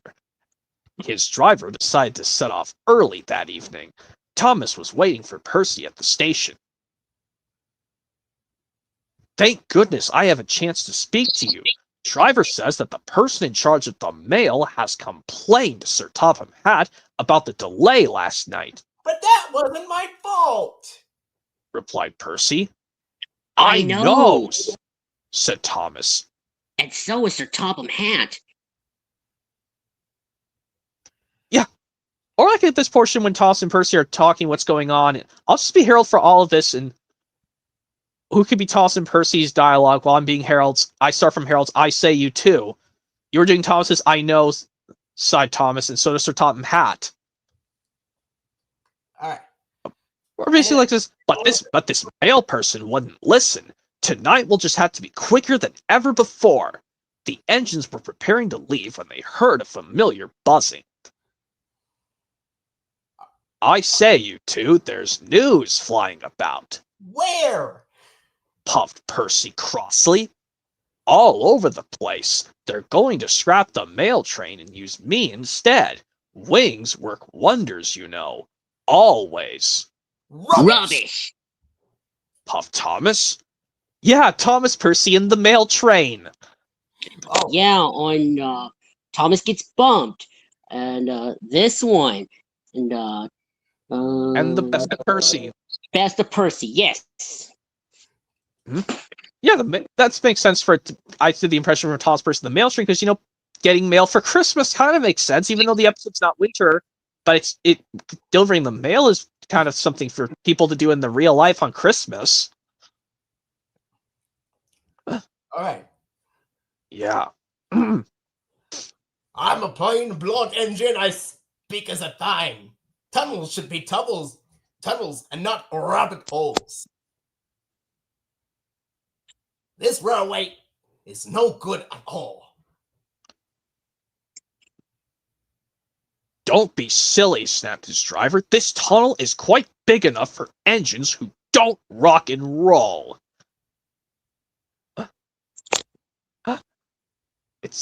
Season 4's Thomas home at last. Yes, and there's another portion near the end of the episode. Listen to me. There is nothing wrong with that tunnel. You stuck in it because you were trying to do rock and roll. Tunnels are not dance floors, and you are not a pop star. And Sir Topham Hatt gave his full attention to Duncan's funnel. If it happens again, He ended ominously. I shall find ways to cut you down to size. In other words, your career is on the line. Need I say more? Wow! Duncan thought Sir Topham had said quite enough, and he remained silent for at least the whole evening. That was actually from the end of Home at Last, despite the name Rock and Roll being mentioned. Yeah, but Rock and Roll is the next episode after Home at Last. Yeah, or like I could do this when Duncan calls out to, I'm a plain engine. I believe in plain speaking. Speak up! Rusty warned Duncan about the bad bit of rails. Huh! I know my way about. I don't need smelly diesels to tell me what to do. Oh, Rusty felt hurt. Duncan banged about the yard. Then he clattered crossly to the station. James was already there, waiting for him. Yeah. You're late. Yeah, he said, you're late, he snapped, I know. said Duncan.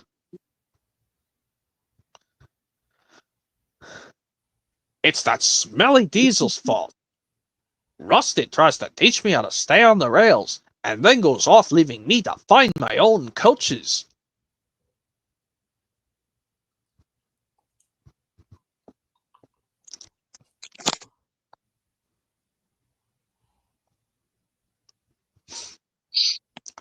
Yeah, the episode Rock and Roll, of course, comes after Home at Last.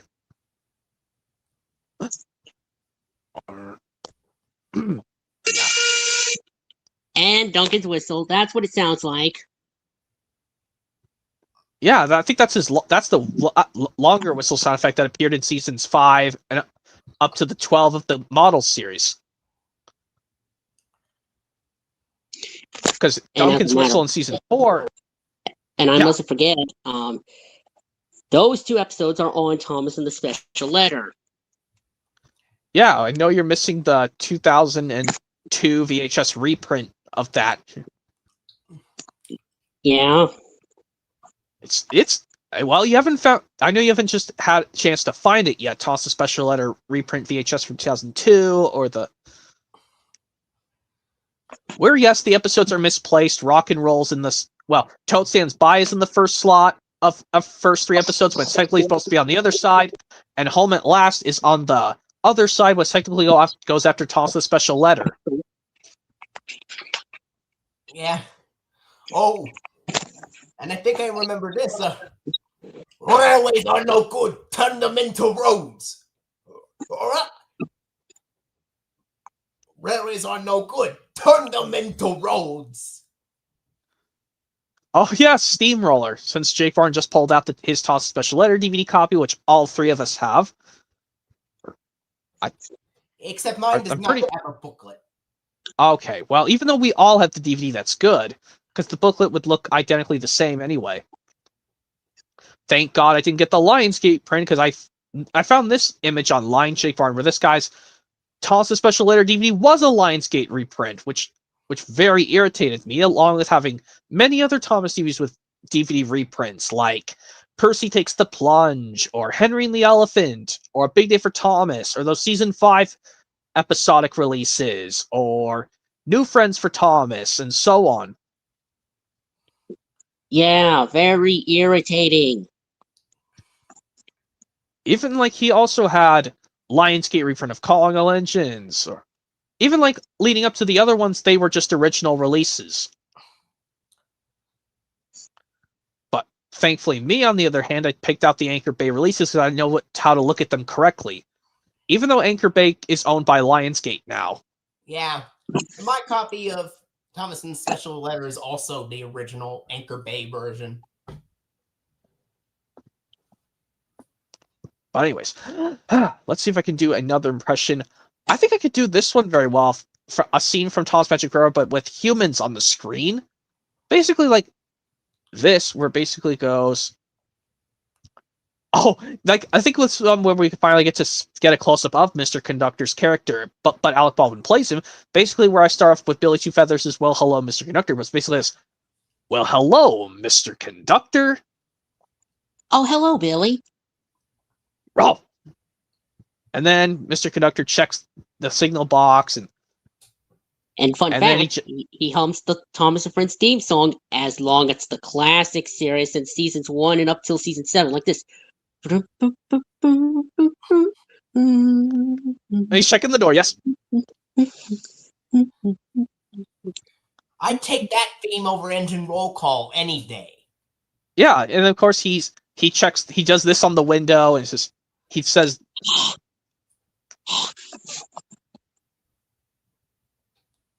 well, yes, basically because he says these items check, and then he does these, and he says, and finally he ends up with calling out all aboard, says, testing Billy. Well, basically I'll just be Billy for all of this. Billy Two Feathers, the human on the railroad.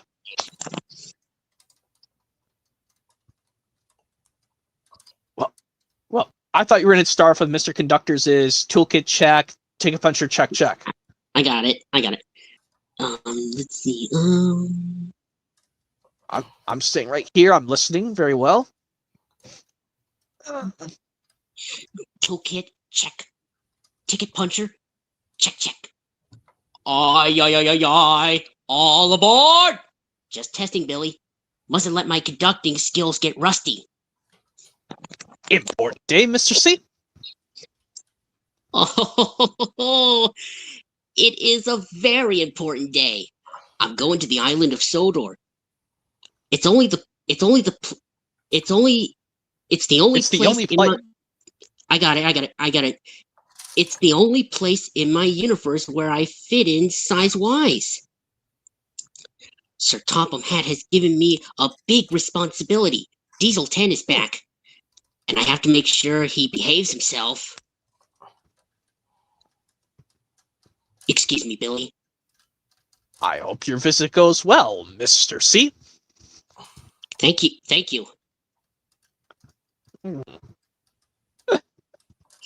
It must be my responsible and reliable and don't tell me. Really useful. I knew that. Yeah, and then he teleports to the other side of Shine Time, and he sees Stacy talking on the phone, but he waves to interrupt her phone call, and he says talks to this boy's goldfish. He asks, "I'm sorry, what did you say?" I think it's basically, I'm sorry. What did you say? I'm sorry. What did you say? Oh. Oh, well, thank you, Moby Dick. I like my sparkle too. You know, gold really is your color. Oh, and the guy takes his goldfish, and Stacy finally finishes talking on the phone. And Mr. Conductor asks her where she found this painting. Stacy, where did you find this painting? An old locker. It was done by Burnett Stone when he was a child. I was told that he used to work on this railroad, but he never leaves the other side of the mountain now. You seem puzzled, Mr. Conductor. Well, I am puzzled. This place looks like the island of Sodor. But how would Burnett Stone travel there without gold dust? Sparkle's been the only way to make the trip since the lost engine disappeared. Anyway, I just came to say goodbye. I have to go now. Right now? Why, yes, Stacy. I have to make sure everything's safe and sound on the island of Sodor. Just as I tried to do here. Turn. And then Alec Baldwin narrates, and this is like Stacy. Mutt sensed danger. He didn't want either Billy or me to leave Shining Time. Oh. And he's preparing to leave. Yeah, he calls this train on the mural saying, "Old Smoky, you stay right here until I get back." Yeah, like this. Old Smoky, you stay right here until I get back. Oh, there you are. Is something wrong here? Oh. What kind of answer is that? I'm going to be late. I'll get back as fast as I can. I have to concentrate now, Mutt. I'm suddenly having problems with my sparkle. Oh, Mutt. oh, Goodbye, Mutt. oh. Sparkle, sparkle, sparkle. And then going back to Sodor, of course, is Mr. Conductor. Where are you? I know you live. Yeah, Mr. Conductor. Where are you? I know you live far away, but you always seem to get here on time. Oh, Mr. Conductor, are you all right?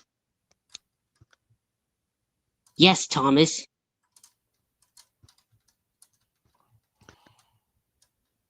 But sometimes everything happens at once. I have to see Sir Topham Hatt to get my orders right away. The journey from Shining Time keeps getting bumpier and bumpier. Does it? A big bully Diesel is back, Mr. Conductor. You had better be careful. Sir Topham Hatt warned me about Diesel. Don't worry, Thomas. I'll just pop in and out with my sparkle wherever he goes and keep him in order. I hope. Old McDiesel had a plan. With a pitch here and a pitch there. Here a pitch, here a pitch, there a pitch. I cracked myself up. Yeah. Okay. As you're saying, Flickler returns. Did you want to do? What about Paul? Bust my boilers!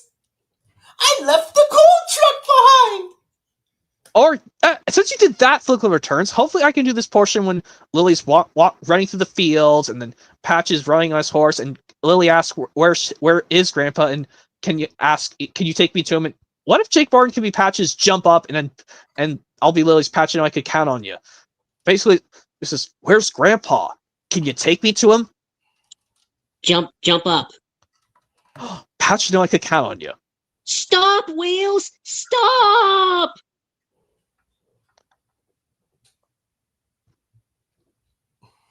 And then Toss approaches this. Whoa! And then, of course, Burnett Stone is all depressed. And he's doing this. And then Lily calls out to her grandpa, and then he says, "Oh, Lily, I'm so glad to see you." Well, I don't know who should call out, and I should be, "Oh, Lily, I'm so glad to see you." I'll do it. Oh, Lily, I'm so glad to see you. There's this island of talk. But I No, wish he would say another line like I'm also worried about you, Lily. Where have you been? Well, in GWR Studios' Goofs on Thomas Magic Railroad, he had an additional line, "I'm so glad to see you. I was so worried." Well, then, of course, now I'll do Lily's. There's this island of talking trains, and they said you might have been there. Oh, but Mr. Conductor's very sick, and Junior's in danger. I had to leave Fort Thomas behind. Please help me.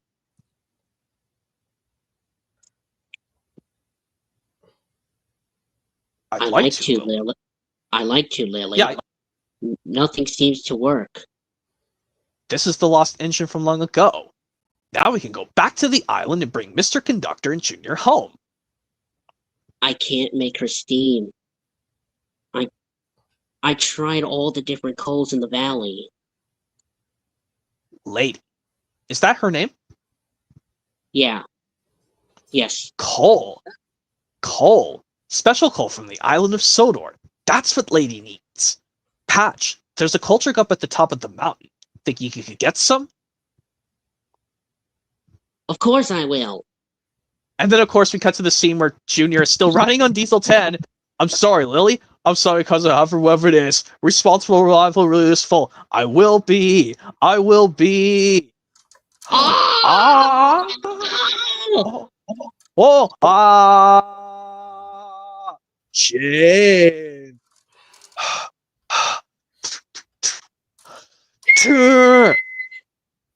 Ah! Oh! So you lost your sparkle too, huh? Bye-bye, Twinkle Toes. Oh, it's empty. Here we go. Junior, what are we going to do? We'll think of We'll something. think Yeah, that's it. I'll find you some more, Lily. I promise. But if I'm going to be any help at all, it's now or never. I've got I've got to use up the rest of this stuff. I says, "Are you ready?" No, we're not. James the Braids, get us out of here. Boom! Now we are. What the?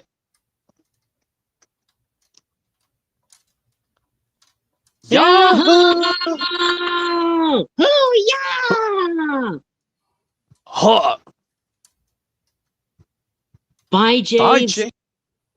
Bye, Junior. Achoo! Oh, Oh.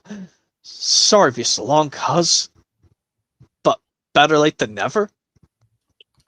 Junior, we are all out of gold dust, aren't we? Bankrupt. But then, okay. Well, now let me see if I can do some different ones now. Yeah, basically this portion in calling all engines Shake Barn, where basically all the steam engines are cross at the diesels for ruining their home, but it was Thomas's fault because he's upset. It was really his fault all along, but nobody was looking directly at him for doing all that stuff. After Michael Brand said, but Thomas was sad.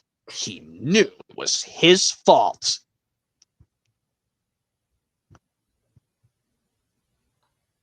But then Henry moans, now where will we sleep at all? Now where will we sleep? Moaned Henry. Or that, of course, like when the engines are not pleased, they might not like these replacement areas when Walt Tidmouth Sheds is being fixed. I don't know who should start with James's I'll never stay shiny in here, moaned James, after the Michael Brandon narrator said James had to stay at the dirty, dusty coaling plant. Oh, and of course, like, I don't know who should be Gordon's just the indignity before he said, oh, the indignity in the Green Controller. Basically says, I'll never stay shiny in here, moaned James. Edward had to stay at the quarry.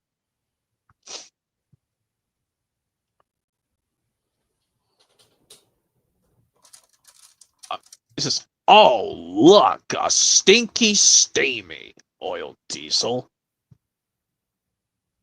Percy and Henry had to stay at the smelter's yard. I don't like it here, moaned Henry. If I break down, they might scrap me by mistake. And poor Gordon had to sleep under a tent. The indignity. He puffed. Only Toby was warm and snug in his cozy shed. He would have gladly shared his home with the other engines, but it was much too small. Thomas felt bad. There were lots of jobs that hadn't been finished, and it was all his fault. Now he had to stay at Knapford Sheds with Emily. I only wanted to teach those diesels to behave, moaned Thomas. Be quiet and go to sleep, Emily puffed. Emily didn't like sharing her shed.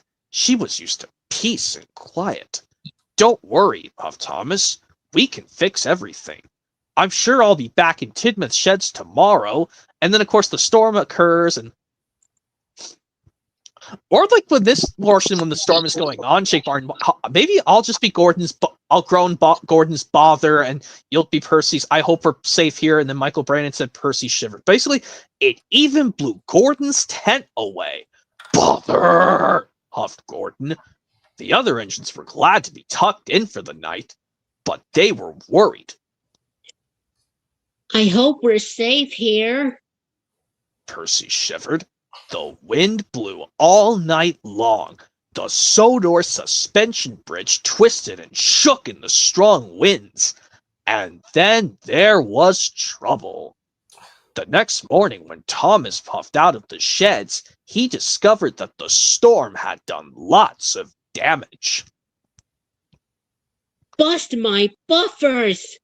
He cried. Look at what the wind has done. Oh, yeah. And then, or like, Well, let's do this first, Jake Martin, and then we can do this other thing. How about we do this portion from the Cast of the Green Dragon episode again, where basically being jealous of your little brother doesn't mean you don't love him still. I do love Finn, and I love Max. Duh! Bubbling boilers! Uh-oh, Finn's hungry. It must be time for his snack. And then, of course, his fresh clump berries. Finn's favorite. His favorite, you say? I can't get him to have even one. Bust my buffers! Yeah, and like, now I'll try this. How about we try this properly, Jake Martin? We'll all go in a pattern, but after you do Toby's Gosh and I'll do Edward's Slowdown Speedy, you'll end off with Gordon's Rail Raider, but I'll still start off with Thomas's Fizzling Fireboxes. What was that? Basically, Fizzling Fireboxes. What was that? All over Sodor, Thomas's friends were buffeted and blasted on their tracks. Bubbling boilers! Bust my buffers. Watch my paintwork. Trembling tracks. Who was that? Gosh! Slow down, Speedy.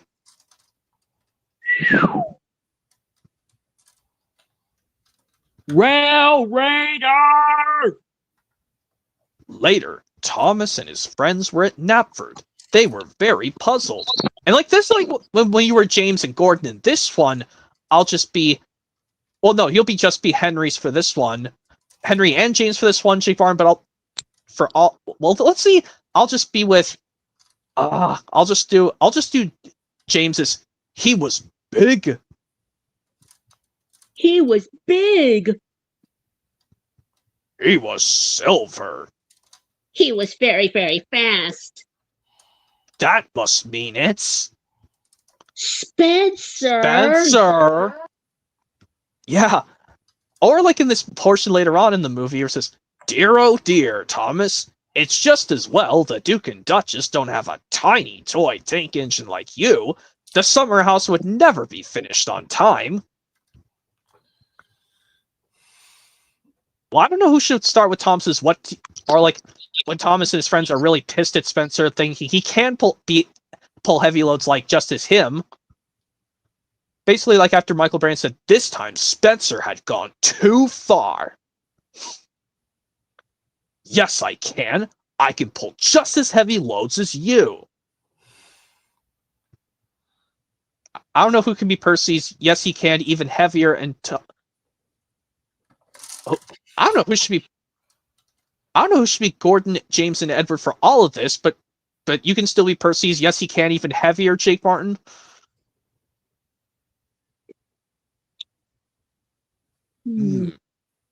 Maybe I'll just do Percy's. Yes, he can. Even heavier, and I'll just be Edward and James for all this one, and just be Gordon for this portion. Just say Thomas is not a toy. Basically, it says yes, he can. Even heavier.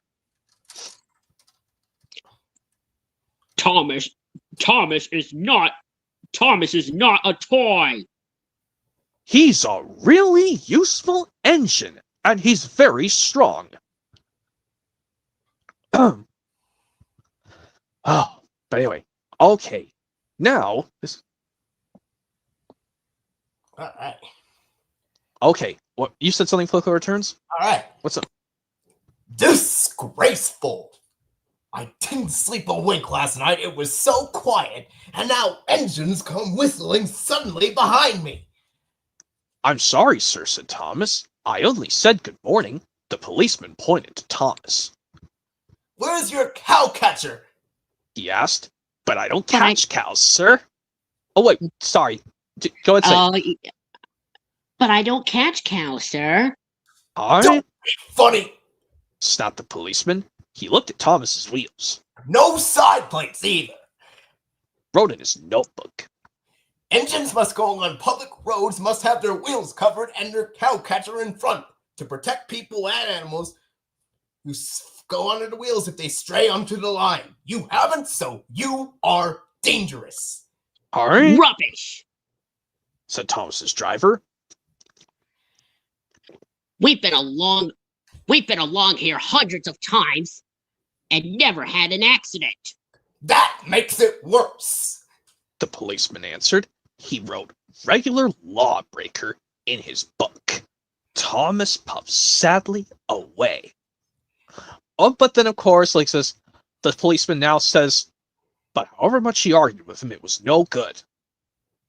I'm sorry, sir. It's no use arguing with policemen. We will have to make some cow catches for Thomas, I suppose.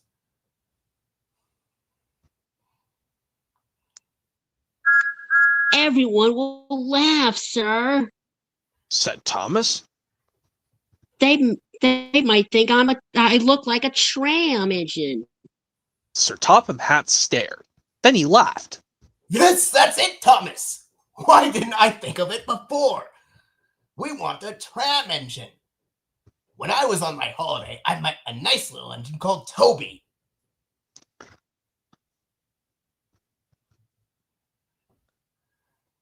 It still goes, he takes freight cars from the farms, but the trucks are taking over most of his work. Yeah. Huh? Or, okay. And of course, I know this very well off the top of my head. Luckily, let's not do anything bad no bad parts since Jake Martin is here. We avoid those bad things at all costs. We do good impressions from good things. Yeah. That's the rule. That's the rule I came up with, obviously.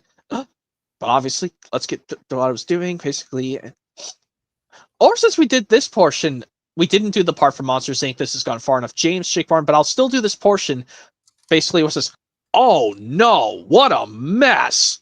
Uh-oh. This time you've gone too far. You've left me no choice. Some dogs have to learn the hard way. Maybe chaining you up will teach you a lesson. Yep, Lady and the Tramp 2 Scamps Adventure. Well, actually, since I do have the 2006 DVD of Lady and the Tramp 2 Scamps Adventure, Jake Martin, but I do notice to not go near that you-know-what trailer. The only thing I need to do is buy the 2012 Blu-ray of Scamps Adventure so I can put the greatest into that eventually soon.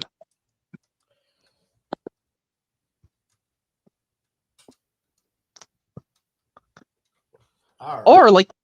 Or like the portion of the picnic part in Scamps Adventure, Jake Martin, where basically Junior said, "Wee, scamp back!"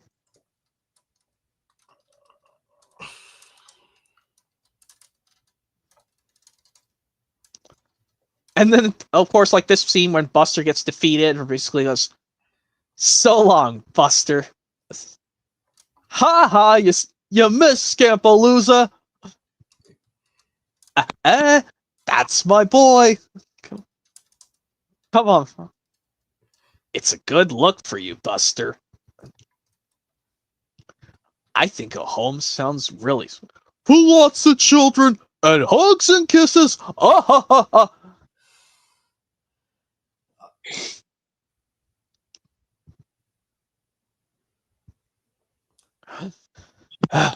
Yeah. Here's one. Be quiet. It's not funny having jam breaks. And not very reliable either, added Percy. I'm surprised you let it happen, James. Nothing should stop us engines. That's enough, Percy. Said the driver. Can you take those trucks? Of course I can, said Percy. There's no time to lose. James has done too much of that already. James angrily hissed steam as Percy was coupled to the cars. Off we go, said Percy. I'll have to go fast to get there in time. Those big engines are so unreliable. Be careful, Percy, called his driver. But Percy was in a hurry. Or then, of course, like the scene when Percy squelched sadly back to the sheds, and then Percy James fell. Yeah, Percy James the Fruitful Day. Yeah. Percy, you are not to blame for the switch failure, but I do not run a jam factory. Yes, sir. No, sir. And Percy squelched sadly away. But I like in this portion when everyone's silent in the sheds, but someone should be Thomas's finally speaking up. You know, there's more than one way to get jammed. Basically, like this. At last, Thomas spoke. You know, He said to no one in particular.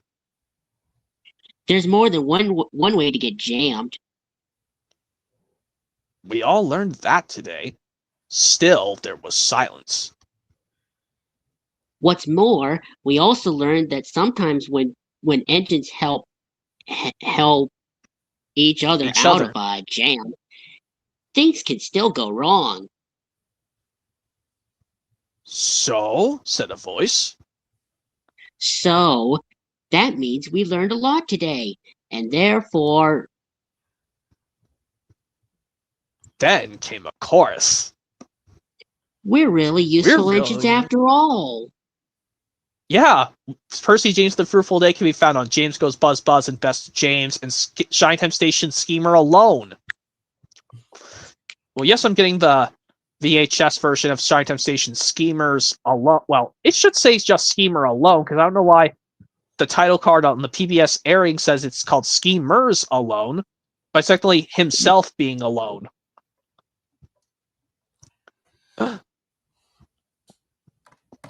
Yeah. Yeah. Or like this portion very well off the top of my head. Well, yeah, basically where it goes at the very end is this. Suddenly, all the lights went on. What a marvelous sight awaited Mrs. Kindly. Well done, said Sir Topham Hatt. I'm really proud of you all. Mrs. Kindly especially thanked the smaller engines. Yep, this is Thomas's Christmas party. Again, but it's at the party at the end. Oh, Mickey Mouse in the House, as 3D says, who's your favorite SpongeBob episode? That's easy. That's easy. Band Geeks. Oh, yeah. I have a whole ton of them, but some of my favorites are like pizza delivery when all right, I want that pizza, and you're going to hand it over one way or another. Yeah, look, we're safe. Sure, we're safe. Now give me some pizza. No, really, Squid, we're safe. Would you cut that out? Yeah, nice one. Nice one of you guys doing that impression from pizza delivery. Yeah. Or yeah, I'm just doing this portion. Let me do now this impression very well off the top of my head. And since I'm getting closer to 10 minutes, I think I'll stop around 9:45. Since I've got like 12 minutes. Yeah, it's past 9:30, my state, past 7:30, Flickla's state. And mine is 8:30. Yep. So anyway, let me just see if I can do one more impression. I'll just finish that impression from Thomas' Christmas party when Mrs. Kindly's like, Thomas and Percy are old friends, she said. And now, Percy, you are my friend too. Percy was very pleased. 3 cheers for Mrs. Kindly. Beep, beep. And then, of course, they sing We Wish You a Merry Christmas. And then, of course... Yeah, like this. We wish you a Merry Christmas. We wish you a Merry Christmas. We wish you a Merry Christmas and a Happy New Year.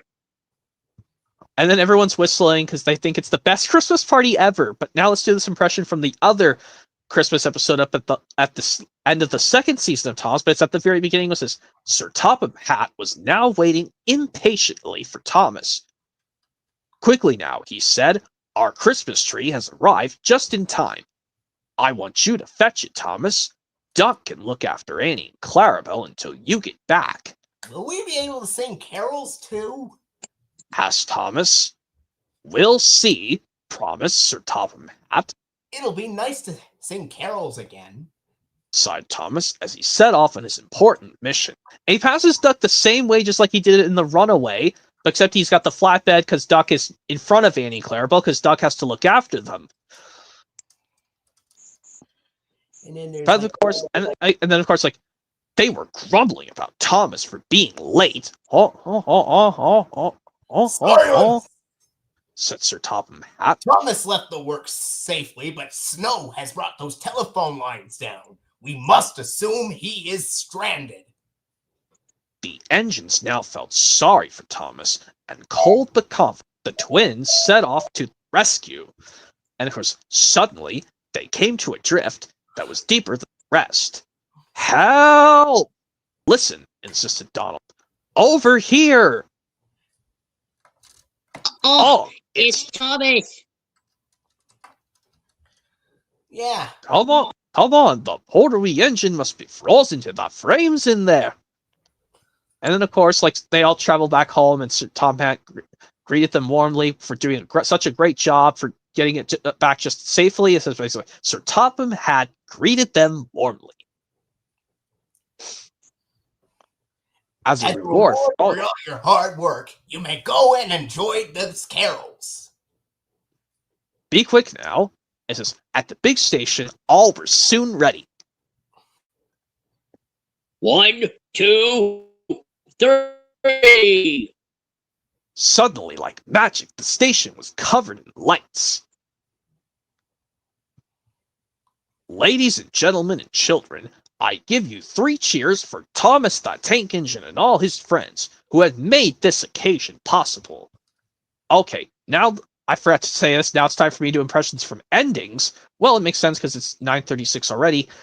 Let me just do these impressions but they do have to end off stuff from movies and TV shows of episodes. Let me see if I can do this impression at the end of the Bully for Mr. Conductor episode after Mr. King tells off his nephew Buster, but he tells Dan he apologizes for what he did. Basically, he says, Dan, as a member of the whole King family, I apologize for what I did. I just wanted to say that what he did was really brave indeed. Here's a little ice cream cone for you, and if you need anything, just give me a call. You were protecting somebody as small as yourself. And I'm very proud of you. May I shake your hand? Thanks. I think you should have this. And it looks like I better go have a little talk with my nephew. Did you get to see Mr. Conductor? No. But I do know that he's somewhere in this station. And of course, they keep the secret. They shush each other and to keep it to not say anything. But then they wave to Mr. King, who's going outside the station. But we don't get to see a deleted scene of him talking severely to his nephew. We just get to see they get to wave at him going outside the station to go talk severely to his nephew, and then the episode ends off like that. Oh, all right. But now let's try another ending from an episode or movie, basically. And then, oh yeah, basically this portion of basically it's just oh, Bo, it's kind of a less painful way to get my attention. Merry Christmas, Sheriff. Say, isn't that mistletoe? Mm-hmm. Whoa! Maybe Andy will get another dinosaur, like a leaf eater. That way I could play the dominant predator. Huh? Quiet, everyone, quiet. Molly's first present is Mrs. Potato Head. Repeat, Mrs. Potato Head. Way to go, Idaho. Gee, I better shave. Whoop. Common frankincense. Andy is now opening his first present. It's Buzz Lightyear, you're not worried, are you? Me? No. Mm-mm. It's a large box. It's. Are you? Now, Buzz, what could Andy possibly get that is worse than you? What is it? Wow, a puppy! They worry, smile, and that's the end. Because I think what's going to happen next for Toy Story 2. Okay, but now to do another ending because I've only got 5 minutes left. I'll just do this impression very well. Maybe I'll just start from. I'll just do this from Darling asking Jim Deere, you don't suppose, but we'll start, and Jim Deere's, oh no, darling, we have enough dogs as it is. Basically, it says, Jim Deere, do you don't suppose? Oh, no, darling. We've got enough dogs for now. You know we can't have it. No, we can't. Oh, what's the use? Welcome to the family. Welcome to the family, Angel. Angel! Yes. Nice one of you doing Welcome to the Family, Angel, Jake Martin. Jim Deere saying his last one, Welcome to the Family, Angel. All right. I'm going to do one more last impression from me, because this is from an episode where it takes place when it snows. Let me see. Yeah. I'm listening. Let me see. SpongeBob Patrick? Oh, yes. Survival of the Idiots, which can be found in Season 2 set and the Christmas DVD. And then SpongeBob would say, "Don't worry, we got you covered." And then, of course, Sandy says, more lemonade, boys? Thanks, Sandy. Thanks, Sandy. And then I don't know what she says after that. It says, more lemonade, boys. She goes, "Spring sure is lovely." Oh, yes. Of course, yeah. At least you got to do your last impression. Flick Lover returns. Well, okay. Once you did your last impression, Flick Lover returns, I'll keep doing mine. I haven't done mine. Oh, well, go. Do you know one, Jake Barn? Go ahead and do it from an ending or something. All right. So I think I know what the voice impression. I know that off the top of my head.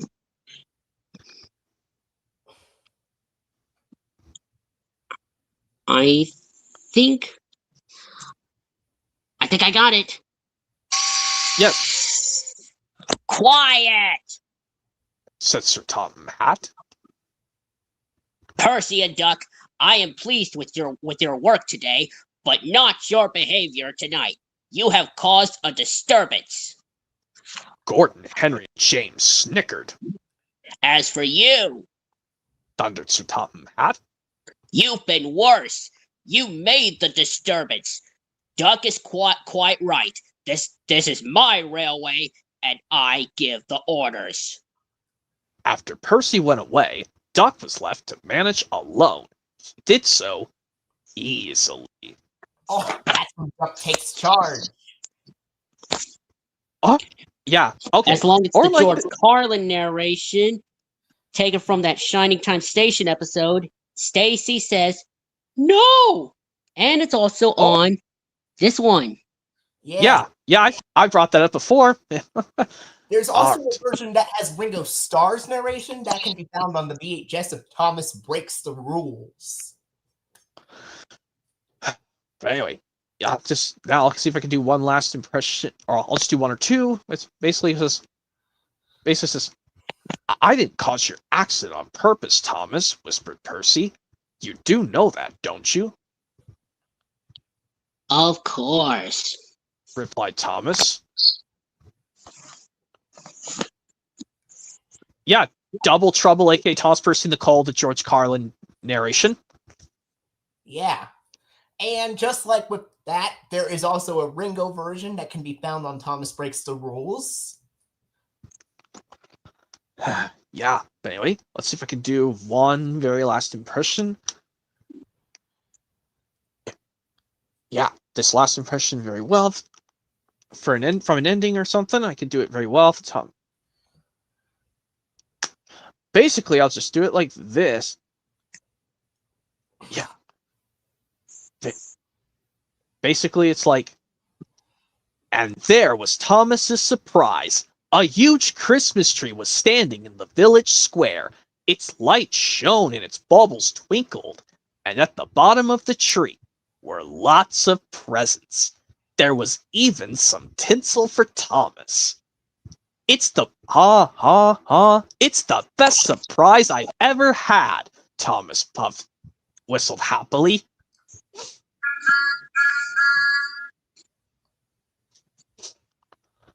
Yep, that's from season 8's Don't Tell Thomas.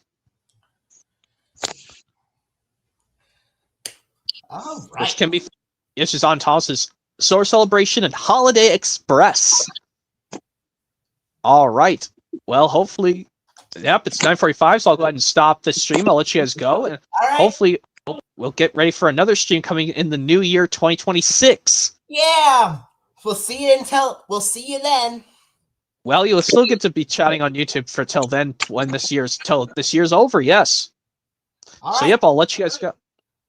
See you later. See you later. All right. I'll let you go, Jake Martin. Thanks for being on this stream as my last one for 2025. Hopefully stick around for one coming in 2026. Oh, anytime, movie and game lover, and I also got some of my DVDs out, but I'll probably do something about them probably in your next stream next year. Yep. Yeah, at least you'll bring them out for the next one. Yeah. Yeah, so. And it'll be on, and you can show them on any stream I'll do in 2026 next year. Yep, so anyways, I better put these away, and I'll see you in next year's stream. Yep, depending on what it will be. I'll let you know by the time it comes. All right, so. See ya. See ya. Well, anyways, yep, hopefully you guys enjoyed my very last stream for this year, 2025. My third and final Guess the Voice Impression stream. Part 3, my final one of Guessing the Voice Impression stream for this year, 2025, aka my very last stream for 2025. Hopefully you guys enjoyed this and stick around for the next stream coming somewhere in January 2026. Hopefully you guys are looking forward to that, and goodbye for now, everyone, and have a ho, a very Merry Christmas coming up very soon. And yep, I'll see you guys.